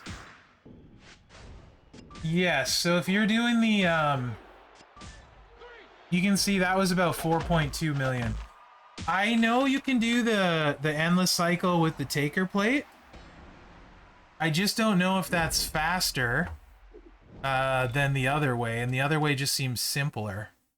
I guess theoretically you give them a chance to hit you, but I really like the sub traps, and it's not like you're if they blow the board up on you or hit you or something, you got you're healing yourself when they hit you with that 250k per trap heal. So it seems pretty good. I think honestly it's luck of the draw, Sensei. So the thing is, if you look at most tricksters, they try and give them a unique sort of play style, right? So this is kind of like just thinking about classes. Lee, let me know if there's something else you want to see with him at 6-star, different moveset, different setup, because I'm happy to try any of it. That's mostly what this stream is about, is the Hogan at 6-star. And I have my playstyle preferences, so so when you look at the classes, Showboat kind of is like what I would say has the gimmicks. Like there's a ton of really cool gimmick stuff with Showboats. Strikers, it seems like they try to make power gem guys for the most part. Once in a while they'll throw a bleed guy in, once in a while a multiply, but mostly like power gem multiply on Striker, I would say is a general rule, and they all kind of fit that theme. Like I said, sometimes bleed, but mostly power gem multiply. So straight up gem damage usually on a Striker. You go into powerhouses, and literally powerhouses these days are blow up the board with buffs. Blast gems, you know, cross breaks, whatever, but it's blow up the board with buffs, typically. And that's obviously good. Gem damage, move damage, all the things. And that's pretty straightforward. We're going to blow up the board and we're going to be buffed. That's powerhouses. Then you go to tricksters, and they all have either like trap gems or health steals or something funky like that. Eddie's okay, not amazing, good coach. Big finisher, does damage. Like Theory has a bleed in traps, you know, Big E traps, Booker traps, Gooker traps. So it's almost all like traps or healing with these guys, and then some bleed, right? China traps. It's so that's like Trickster's gimmicks is traps, and until recently they haven't been very creative with traps. Then you got like Umaga and stuff, and then funny enough we got a tech with recycling traps, which should have been a Trickster first to get recycling traps, really. But so that's kind of Trickster's gimmicks, is the traps, and they've had a hard time figuring out how to make the traps powerful, in my opinion. I don't think they're paywalled on purpose. I just think they want to continue to use traps, and they have trouble finding the balance. Then you take Acro, and they're mostly multiply guys. A few exceptions, but most of them are like multiply. You got like your Dom, who's not multiply. Cena's has a multiply build. You know, most of your good Acros are multiply guys. So I think it just boils down to they try and mostly stick with the theme, and then you got your protect gem gimmicks, healing gimmicks, move damage, health pools, you know, the gem per damage gems for that Rocker has, but like Montez has and Shinsuke has with multiplies. Like I said, prots, kickouts, that's kind of the Showboat way, like gimmicky fun stuff. That's why I like them so much. And then techs kind of have a mixture of everything. Typically though, you're going to see a lot of subs, choose destroys, you know, countdown gems I would say is a big flavor on technicians. A lot of countdown gems often, sometimes some traps, but and I think that's more the issue, is them trying to figure out the balance on traps. So I think like pre 6-star, maybe the recycling one. Silence, yeah, thanks Mayo.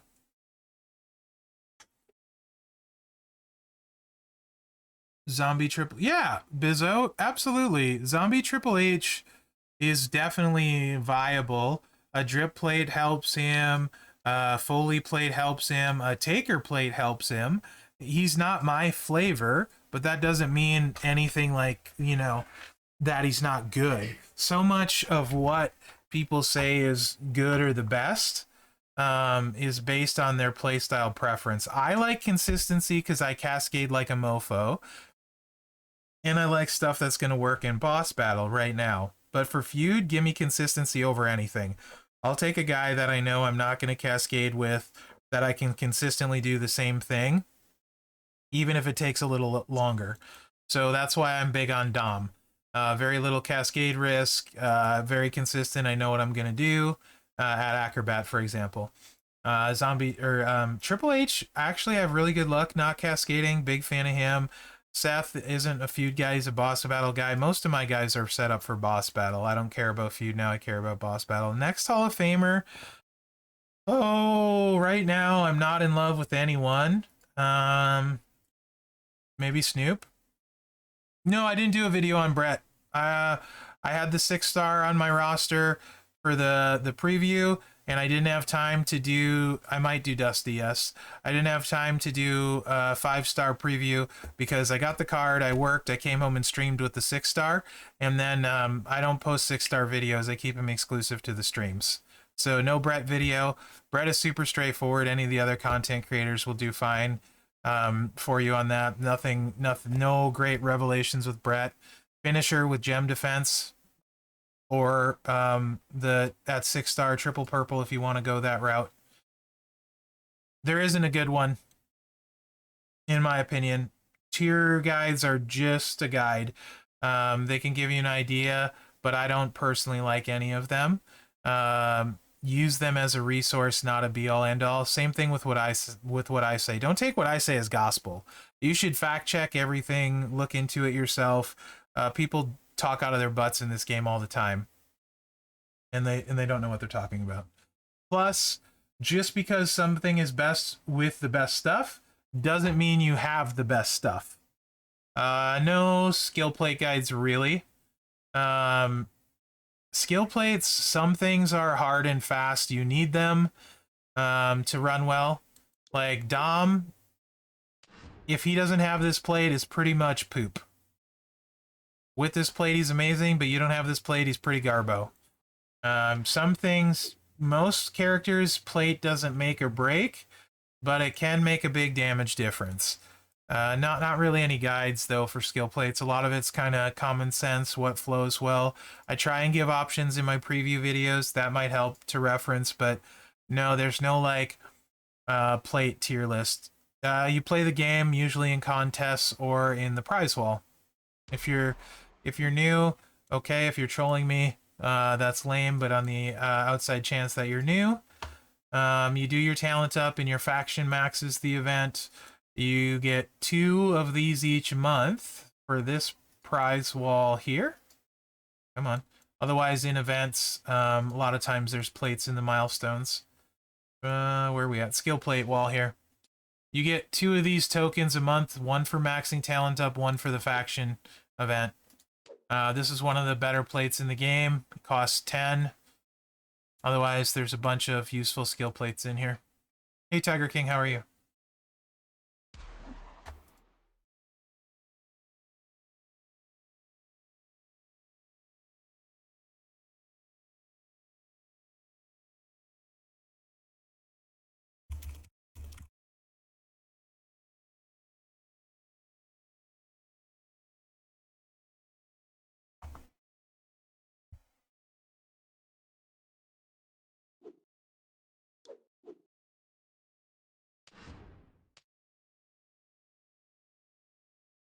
Sometimes we get skill plates that rotates in feud. I don't think it's gone. It just rotates.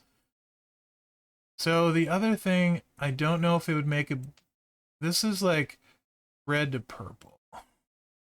So with the red to purple plate, you could get away with taking woods off.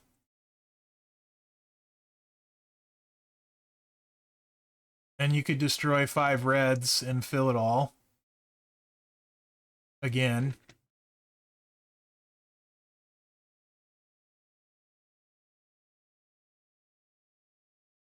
So that might be a possibility. And then you get to like put Matt on here.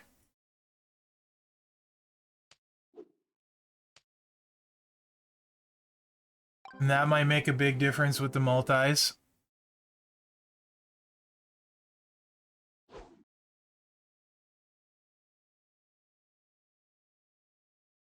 I'm curious how hard it'll hit. I'm not gonna waste a skill plate. Let's just see how hard it'll hit though with Matt. Oh, nice fuse. Nice fuse. Where are we at? Too many tours.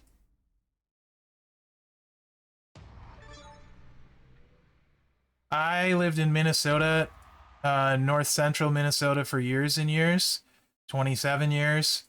So I have my fill of cold weather. More than my share. You don't know cold till you walk outside and your nose freezes instantly. You know, 20, 30 below, very common. That's freaking cold.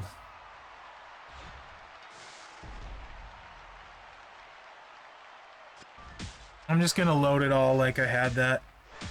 Fully plates? Oh, of course you get a 5-match. My favorite is, I don't have Ghostbuster Roman on my account anymore. But yeah, triple yellow at 6-star would be super funny. Actually, I probably wouldn't run triple yellow. I wouldn't use the kick out. I would use the power gems as the kick out, and I wouldn't want to. I probably wouldn't use the kick out at all with Roman. So you could get this off turn 1 and then have the bigger multis. Sadly, we have a metric butt ton of stupid. We do have purple though. So this would be achievable with the right plate. So DX Triple H is Foley plate, Foley himself, Zombie Triple H are all good spots for it. Alexa Bliss, Striker is a good spot for it for some extra faster damage. You know it's cold when on a warm day, ice fishing, a sunny day, it's like it's above 0 and you're out there ice fishing and the sun's hitting the snow and you're in a t-shirt while ice fishing. That's how you know you're used to cold weather. When you're ice fishing and you're out there in a t-shirt. I don't know Hall of Fame Hogan well. Yeah, it just, the damage doesn't impress me with this, no matter how you cut it. Right on, IK. Although, ice fishing is my favorite kind of fishing. Whether it's the really little rod and reel perch fishing on Lake Winnebagosh used to be amazing. Before it got hammered really hard for jumbo perch. That was a lot of fun. You know, you catch 7,500 of those in a day. A lot of action, a lot of fun. But then also ice house fishing, rattle reels down. You know, if you like playing board games and stuff with your family, that was some really good memories as a kid. Ice house, and then you with the rattle reel down while you're sleeping, you hear the rattle reel go off, and then you pull your fish up. Yeah, that was actually pretty fun. Although I grew up right next to Mille Lacs Lake in Minnesota, which off and on is a very good fishing lake. Striker Bobby's super good. I kind of like him as number 3 striker personally. I got Rocker 1, Cody 2, and then Lashley 3, and then kind of right in there, Ghostbuster Roman, Zombie Foley, maybe also RVD, maybe Macho King if he's your style and flavor in that next kind of area down after those top 3. I really like Bobby at 6-star triple red with Ronda's jacket. Hall of Fame Andre with drip. He's every class, Joey. He's striker. He's showboat. He's all of them. Zandel, I imagine it would work well because as long as you can hit the black gems, right? So as long as you're hitting black gems, anything with the Foley plate is solid, preferably before the pin so you get them on the board. I don't know him very well, though. Oregon's not super cold, honestly, compared to Minnesota. I mean, like, I don't even own a jacket. I wear a hoodie in the winter. I don't usually say anything's cold unless it's below 0, and we rarely get below 0. A couple days a year, maybe, where I'm at anyway. But we're right on the edge of high desert where I'm at. I'm not too far from Portland, so.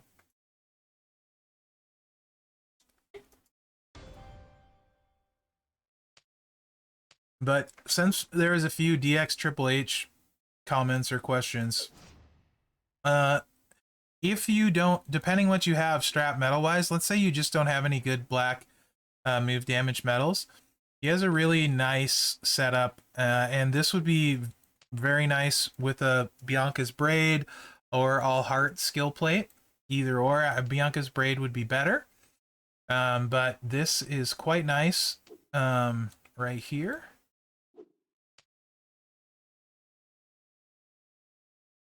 And then you got the, where are we at? The sub is choose green. So choose 7 gems to make into green. So you can use the sub to load whatever you like.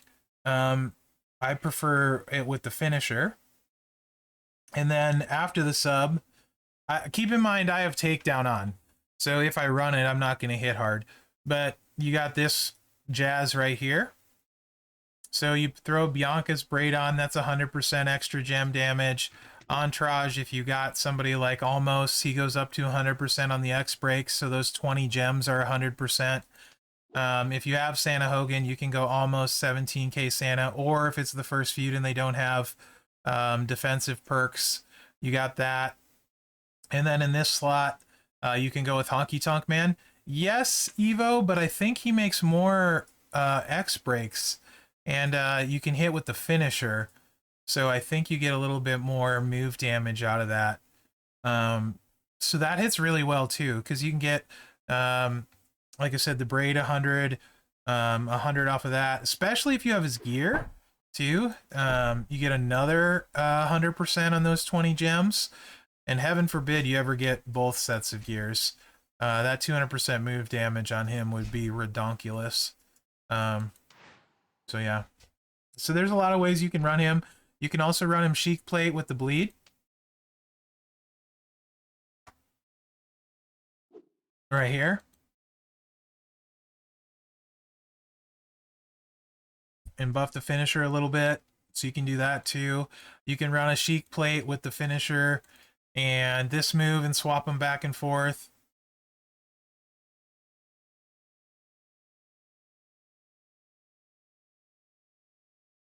And try and get some buff, a little bit of buff going for that. So he's got a lot of stuff he can do. That's kind of why I like him. Really cheap moves too. Love low charge moves. That comes in handy often. He doesn't really care about perks at all. So that's why I'm a fan of that one. Yeah, you'll get the coins back. Okay, so if you don't have a Lunatic Fringe, no problem. I think, is it Godfather or Dango that's got 30%?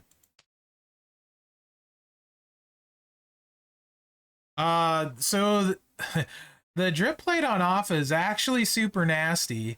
Assuming you get Alpha loaded on turn 2, he's going to hit for a metric butt ton.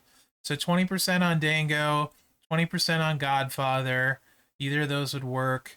Kofi's 30% and China's 30%, so they would be better. Kofi or China? Piper, if you don't have any of those, is 23%. If they ever make a black version of the Chic Plate, Triple H, look out. Yeah.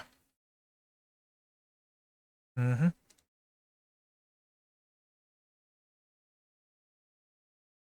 Yeah, if you're wondering about the Blitz, there's the faction buy-in, which gives you 10 points for your faction. Once enough of your faction buys in, then you get Blitz tickets in the milestone. This one, you can change in Blitz tickets for your 5 Ghostbusters tokens. If you were wondering about that. Okay. Got a little bit more time. What is today? Monday too? Let me see what's going on. I don't think much. Is there Any other questions? Anything you guys specifically want to see with Hogan or actually anyone else in my roster? I don't care. Yes, Cheeks, he's very good. Probably the second best striker in the game behind Umaga. Not striker, trickster. I said striker, I meant trickster. Certainly very good. He's a, oops, that's the wrong thing. Very good trickster. For Hogan, that's going to be subjective. Some people are going to like the not move the pin bar thing that you can do with a taker plate and cycle a bunch. Not really my flavor. I prefer this. This just seems like the most consistent quick damage. This should probably at 6-star do close to 8 million a cycle, I would think. And refill itself. So this would be what I like. This is available before 6-star.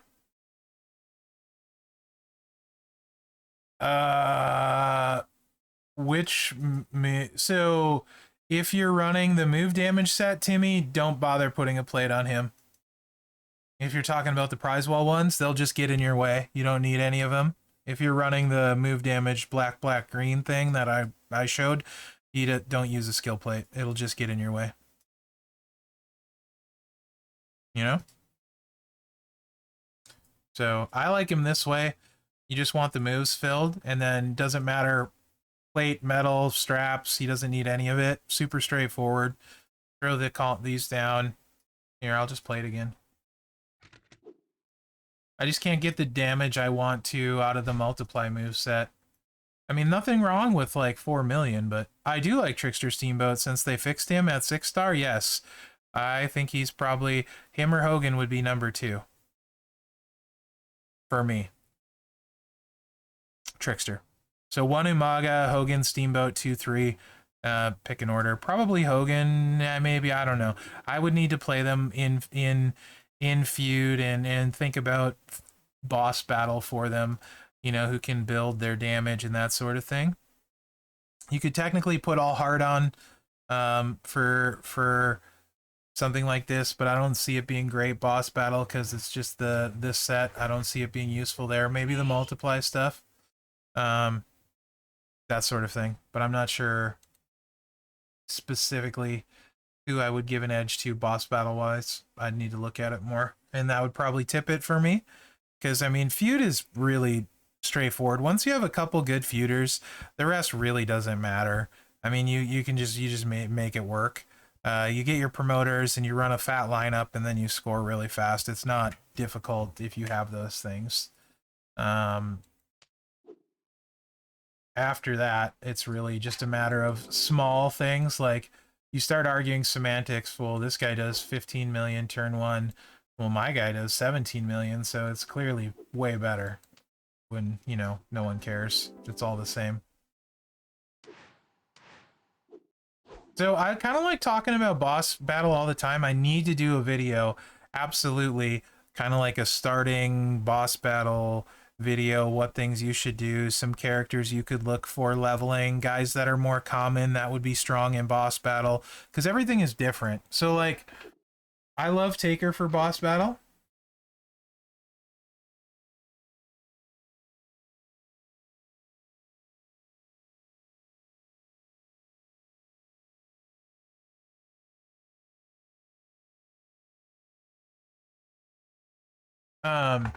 Simply because if there's blast or blue, he's going to be very, very strong, as we saw this last blast one. He can buff his moves all the time, so they get stronger all the time.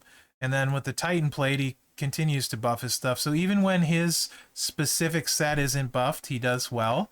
He also has a sub that can leave blast gems too. He's got some choose moves and stuff. But importantly, Boss Breaker, Exhaust is freaking amazing. It reduces the damage from the boss by 45%. 75-second cooldown. That's at 8. At 10, it's even better. So, like, Taker is a great boss battle guy under aggressive for exhaust. DX Triple H, really solid all-around boss battle aggressive choice. Hey, Nathan. Your mom's calling you. He's got noise canceling headphones on. So those are really good, like, aggressive choices.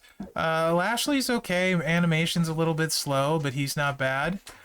No. Jax, not so much. The damage isn't there.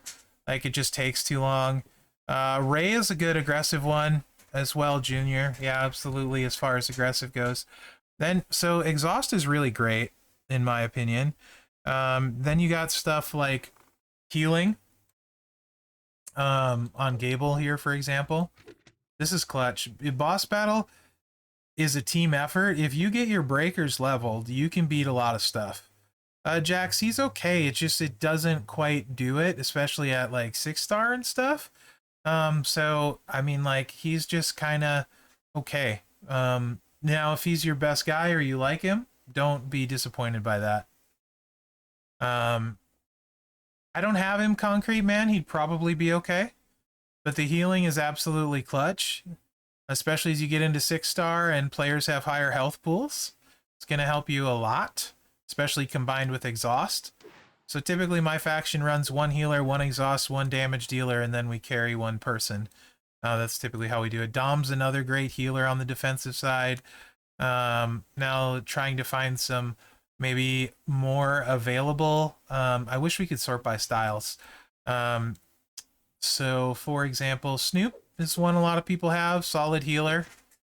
He's got healing. He can obviously handle greens. Again, a little bit slow on the animations, but he can handle greens for you.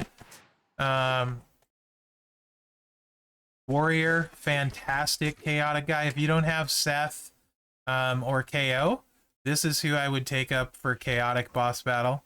Ultimate Warrior. Really, really good, especially because you can get a Bianca's Braid for him. A lot of different stuff he can do. Strowman actually is a good damaging healer. And once you get healing maxed, you can kind of convert from guys that heal themselves since you heal your whole team. Prior to 10, healing is important to keep your guy healed if they can keep themselves healed.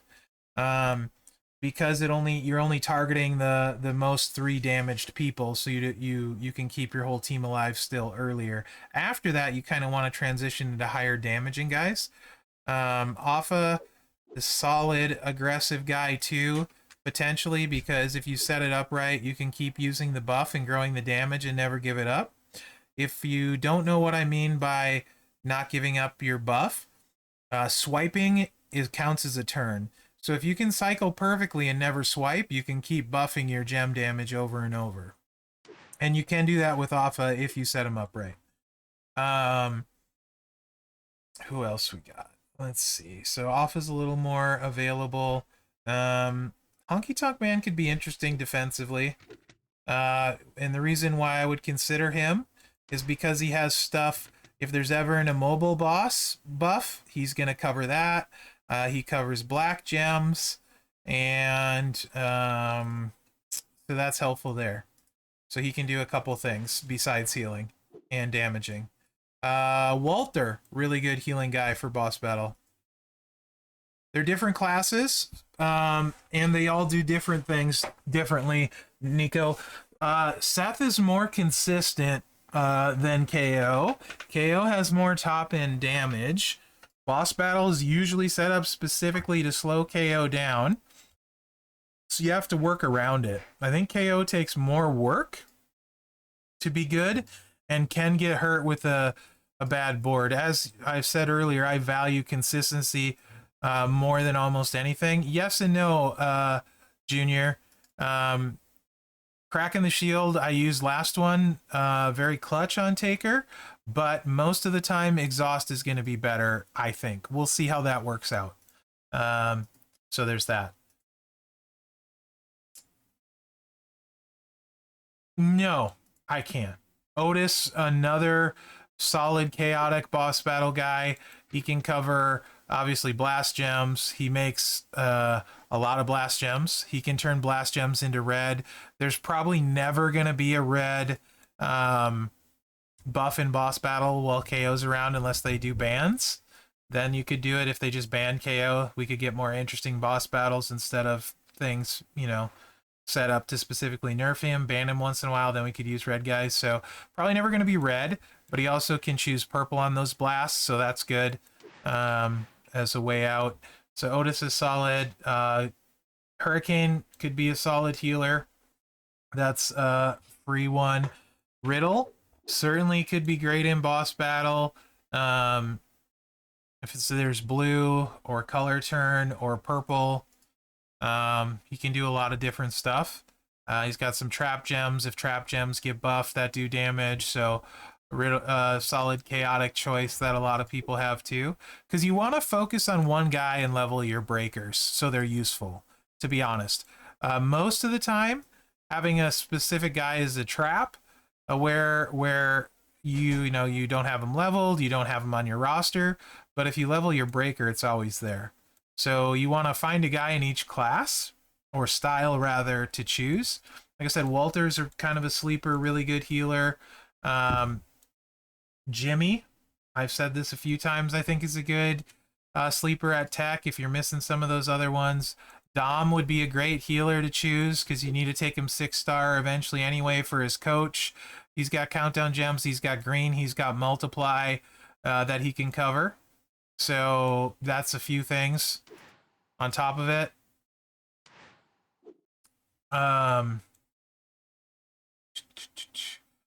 Shamrock. Interestingly enough, Shamrock isn't terrible for boss battle. So that's worth thinking about as well.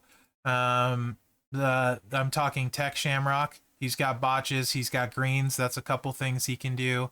So if you got him, you might consider it. R-Truth could be solid for boss battles. Yellow gems into choosing into multiply. Maybe he's got a bunch of cross breaks. He can do stuff leaving power gems out if they ever buff power gems. So he can turn his multiplies black at a higher level. So another sleeper for a healer that can do damage.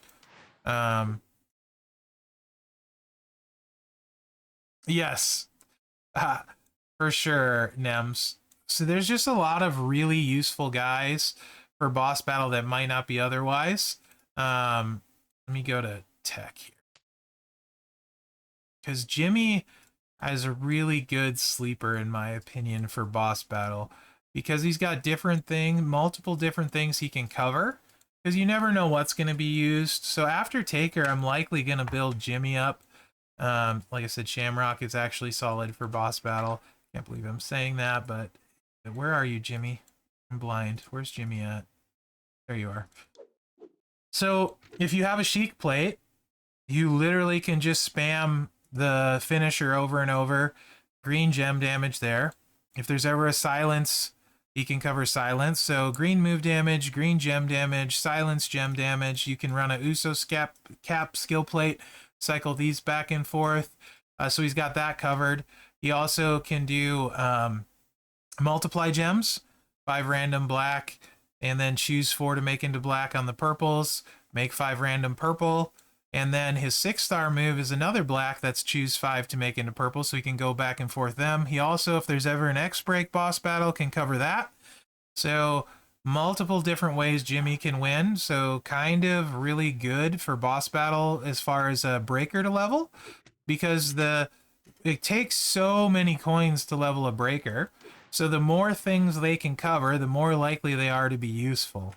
So that's kind of how I look at boss. Find these guys that can do multiple things, and the more random, the better. So like Shamrock, for example, right here, 27 random botch gems. He can turn those botch gems green, so that covers botch and green.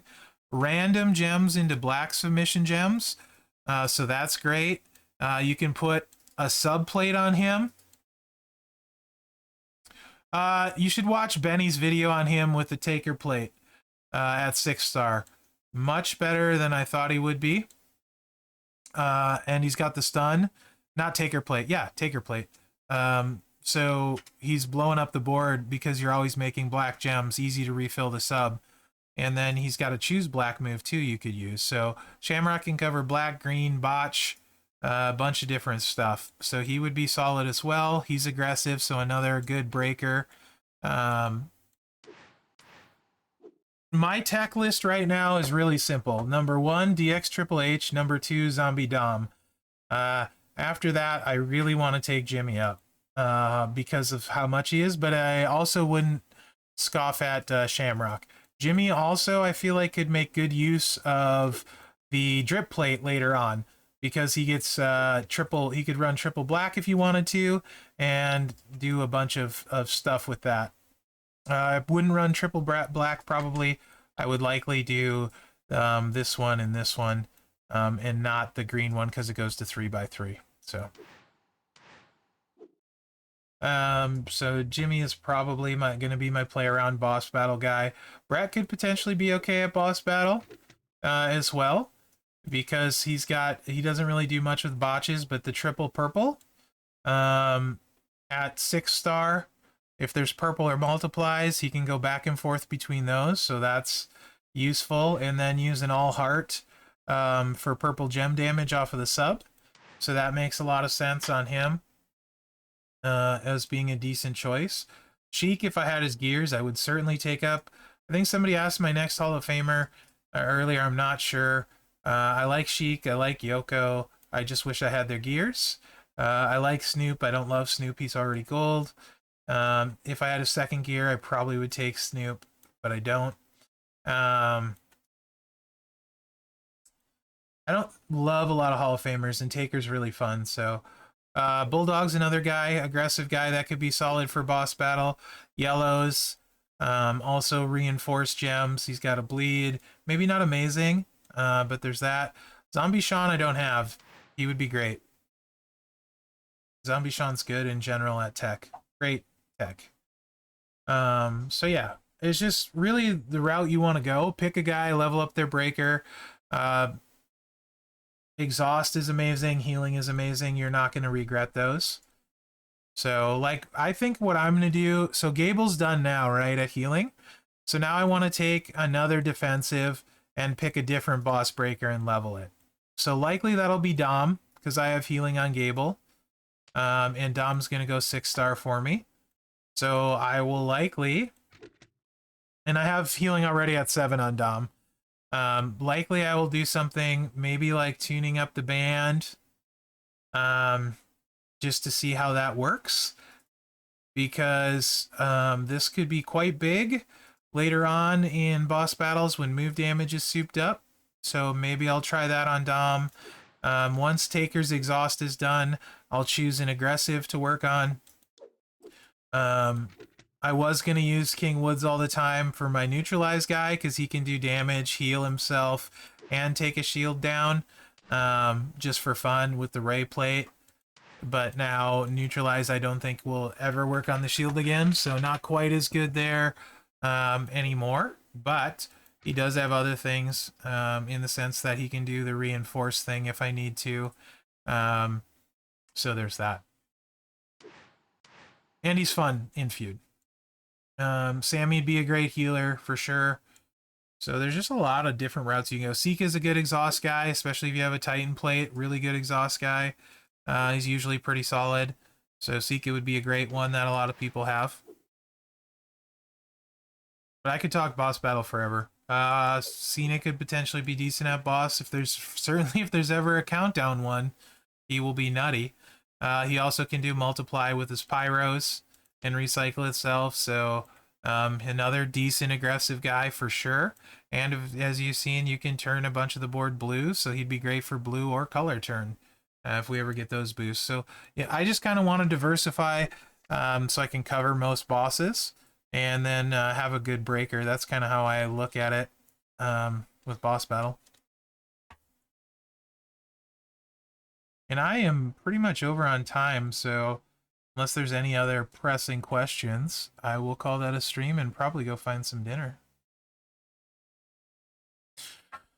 It's usually the weekend one's usually the last week each month, isn't it? Because they move to Flash Feuds on week 3 and Weekend Boss on week 4. Junior, it's been on my list for this month to do, and then the Ghostbusters threw a cog in that, or wrench in that cog because there have been so many posters, right? That when I would have had time to record those, I've been doing other stuff, i.e., messing with Ghostbusters, videos on them, streaming about them, that kind of stuff. But I hope to get it done this month. Honestly, I would probably do like an intro one and then break it down by classes. Like, these are some defensive guys I like a lot. These are some, aggressive guys I like a lot. And then do like one on breakers specifically, things like that. I'll probably like 6 videos, I would say, probably to cover all the stuff I want to. So if you make videos too long, people just tune out, So I'll probably do like 6 videos, like kind of like this is what I recommend starting out, and then one for each style, guys I like that are rare, and then good all around guys kind of thing, and then maybe one on breakers themselves. No, I don't think they. Well, I shouldn't say no. Maybe they will, but I feel like it would almost defeat the purpose of a shield. I mean, because you're gonna break it instantaneously with a lot of the multiply guys. So probably not. But maybe they will. Yeah, no problem. It's something I really want to do. Boss battle's my favorite, literally my favorite thing in the game right now. If you don't like it, a lot of that could be because of the faction you're in. If your faction isn't really strong on it, try and find 3 buddies that like it in your faction, and you can build it in your faction. I've said this a couple times. Legitimately, I think boss battle is the one place in the game that even if you're not a spender, you can make a massive difference in your faction. The biggest tip I can give you to start is every day you're going to want to buy one thing out of the store as a top priority, and that's your breaker currency. In particular, aggressive, defensive, and chaotic. Those you should buy daily until you have at least a level 10 healer, level 10 exhaust, and then this is now looking like it's probably going to shift to extra time. You would want to level 10 extra time. But your priority, in my opinion, if you care about boss battle, yes, Grubs, are these 3 styles daily. I don't buy anything else in here. You can see I'm down to 41.5k, and if it gets low, I won't even buy these, because I put the boss battle currency as my absolute #1 premium, because that's my most important thing in the game. I won't touch anything else. But to be fair, I already have all my promoters a long time ago. I don't care about Charlotte gear. This stuff is just whatever. Compared to boss battle, right? Like, this is what matters to me. So that's what I would recommend doing. You cannot get enough currency. It takes, I think, 580,000 currency to max out breaker at level 10. But usually our faction, this last one was an exception.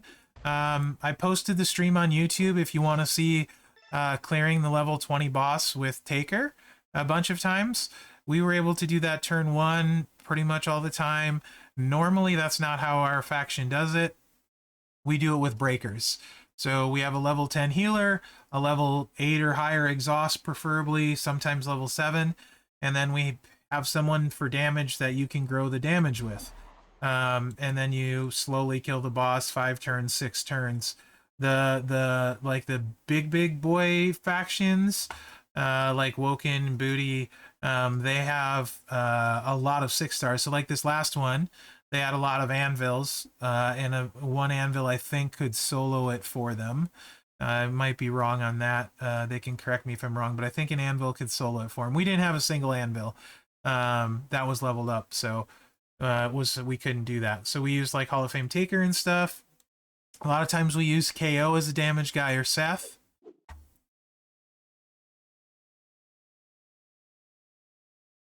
Me, level 8, I can have an 8 of all of them.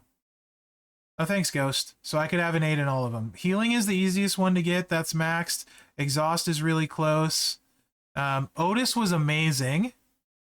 Otis was absolutely phenomenal. We had one guy in our faction, T-Dog, 5-star gold Otis, 2 hollow stars.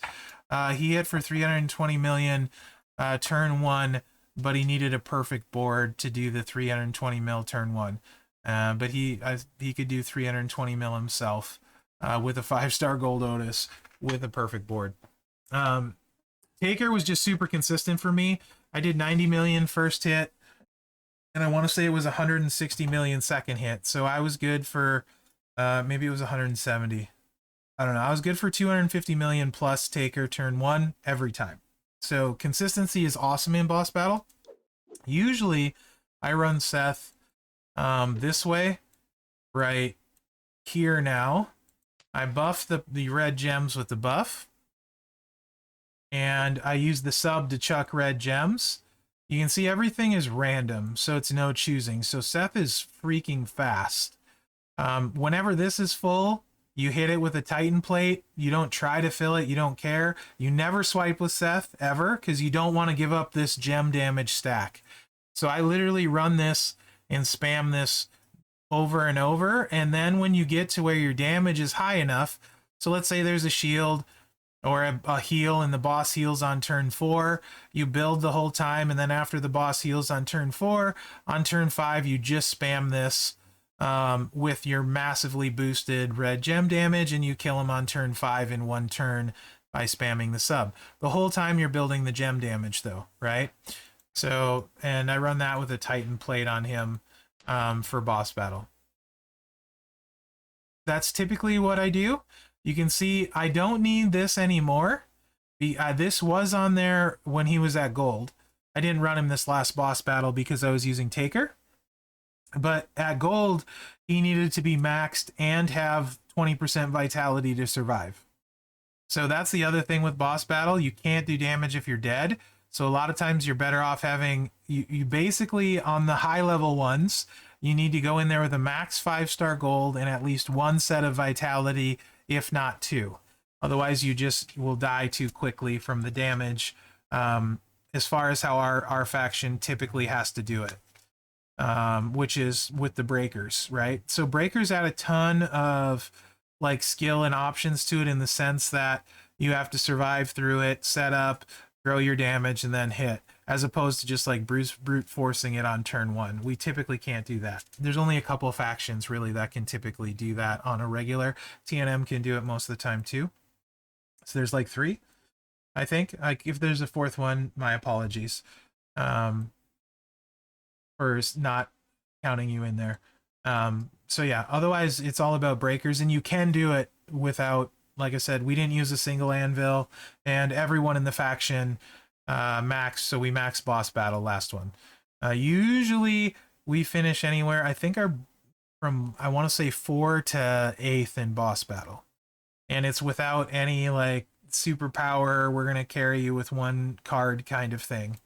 So it's pretty fun. I like it a lot. And like I said, you can make a huge difference. Yeah, DeBeef, exactly. Yeah, I took Seth first. Well, technically I took Taker first. And then I took Seth over KO. Like I said, consistency, and I feel like I'm better with Seth than KO. I could see a case for either, no question. And I am going to take Ray next. Ray is my next powerhouse, no question, but I also want him for Dom because I'm going to take Dom up too, and I like their training ability, and Ray's another aggressive guy that can do a lot of stuff. So, yeah. I'm going to take Ray next, Zombie Ray. Love Warrior for boss battle. Like I said, if you don't have Seth or KO, I think he's the chaotic guy of choice. He can do a ton.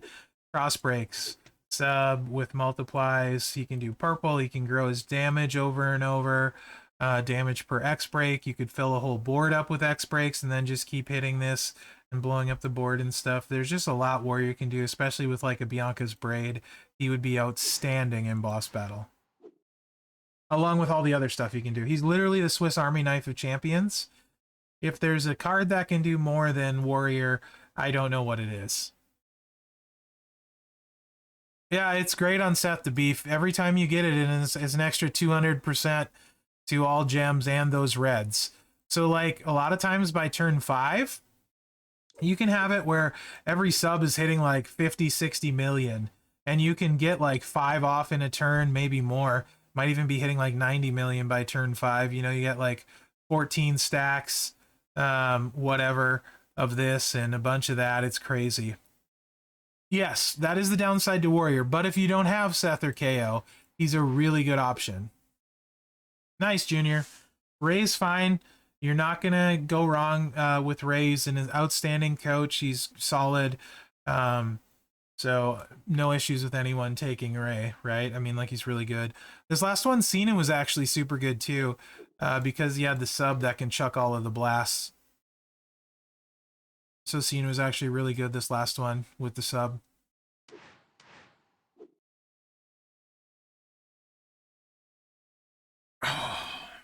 Yeah, I just really like Boss Battle. I think it's a ton of fun. Brian would have been great too.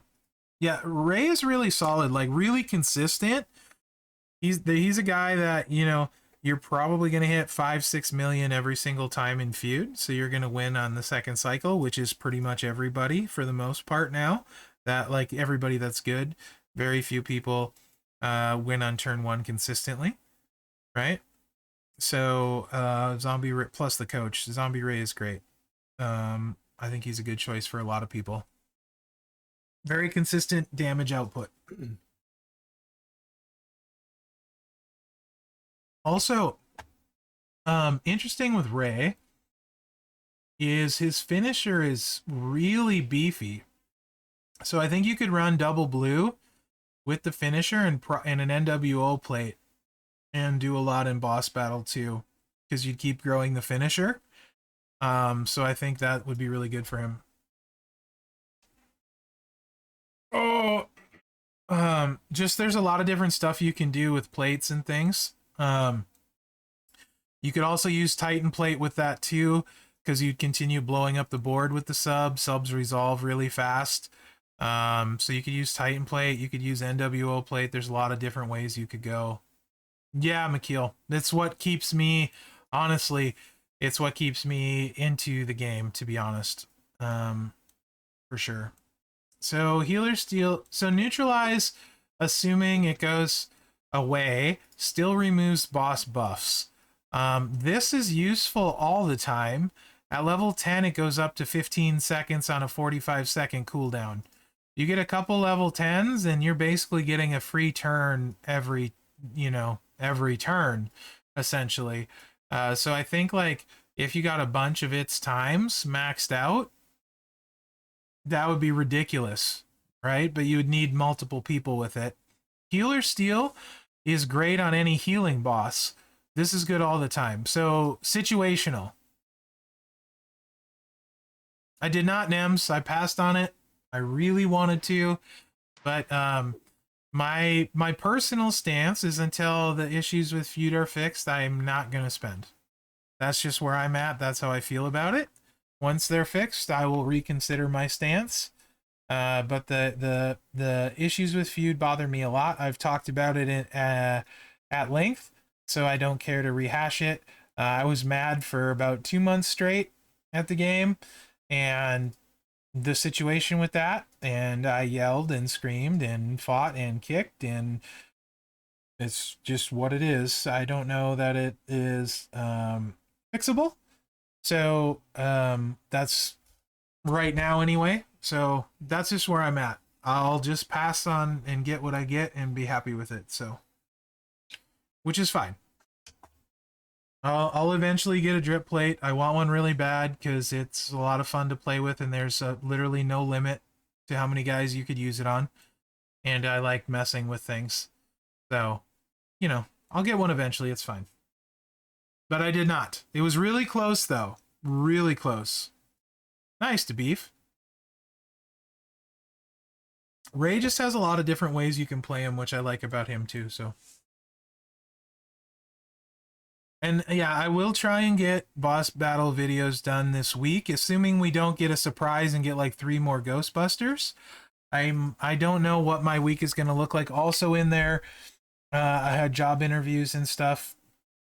And so I was been really, really busy, but I do want to get some proper boss battle stuff out there. I think it will help a lot of people and make it more enjoyable. Also made a boss battle server on my Discord for just talking about boss battle stuff. Redid some stuff on my Discord if you're there. reorganized the rooms. So there's a gameplay discussion that's got most of the places where people would talk other than general now. So that's hopefully organized a little bit better. And yeah, you're all welcome to join. The only rule is no faction recruiting. This should be Flash Feud weekend. And next week should be Boss Battle weekend. Should being the operative words. So if you're not in my Discord, here's a link. Feel free to join. Like I said, only rule is no faction recruiting, basically, and then don't be a dick. We also, I think we had to put something in there not talking about religion or politics as well. There's the rules you can read because I think it got a little bit sketchy for a while on those things. But I could be wrong. It's in the rules somewhere.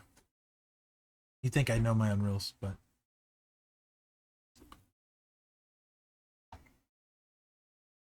Oh, hey, a bunch of people just joined. Let me get you guys converted to members, and then you should be able to see stuff.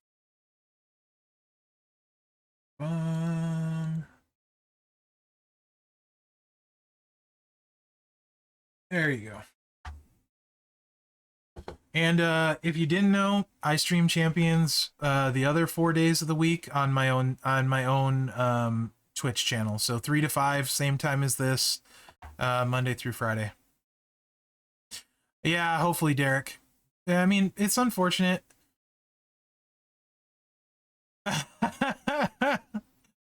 It's unfortunate that so many people lose their mind over politics and religion, and you can't have an intelligent discussion. It's the way it is, though. So, here, Scon, let me show you. It's really complex.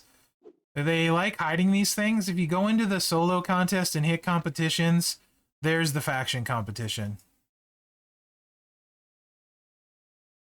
Thanks, Concrete. Appreciate you being here, man. Very much.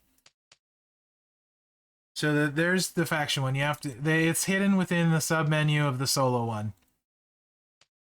Right here, and then competitions. Then you can find it. And this is where the bulk of the solo points are coming from. Nah, I mean the sub menu thing. I get it because they don't want to clutter up this contest page, right? Because otherwise it'd just be like a wall. But it can also be hard to find stuff. Like you go in here and you're like almost overwhelming. Right on, Junior. Thank you. You should all have been marked members, so you should be able to see stuff. Pretty active Discord. So if you have questions, feel free to ask. There's a roster advice one. I don't typically talk in roster advice a lot because it's very hard to keep up with. And who's better than who is difficult for me to answer because I think so much depends on your roster and what you want to do with it and what modes you like. But yeah, I mean, like, you almost have to do it this way because there's so many contests running. It would just be like this massive wall.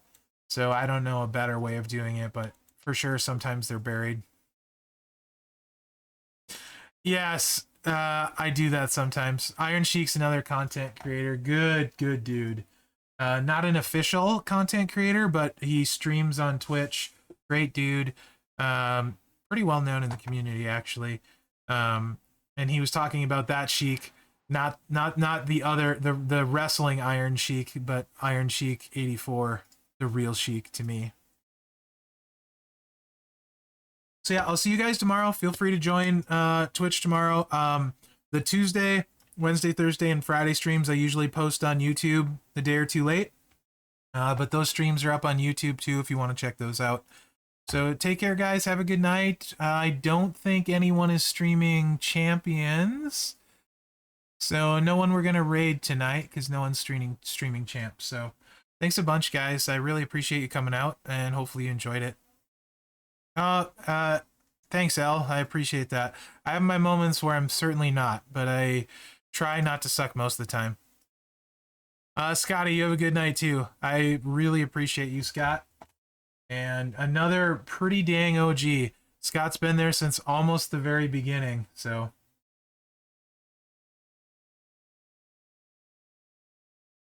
Take care, guys. Have a good night. Later, McKeel, Scon, Junior, Beefy Boy. Take care, guys.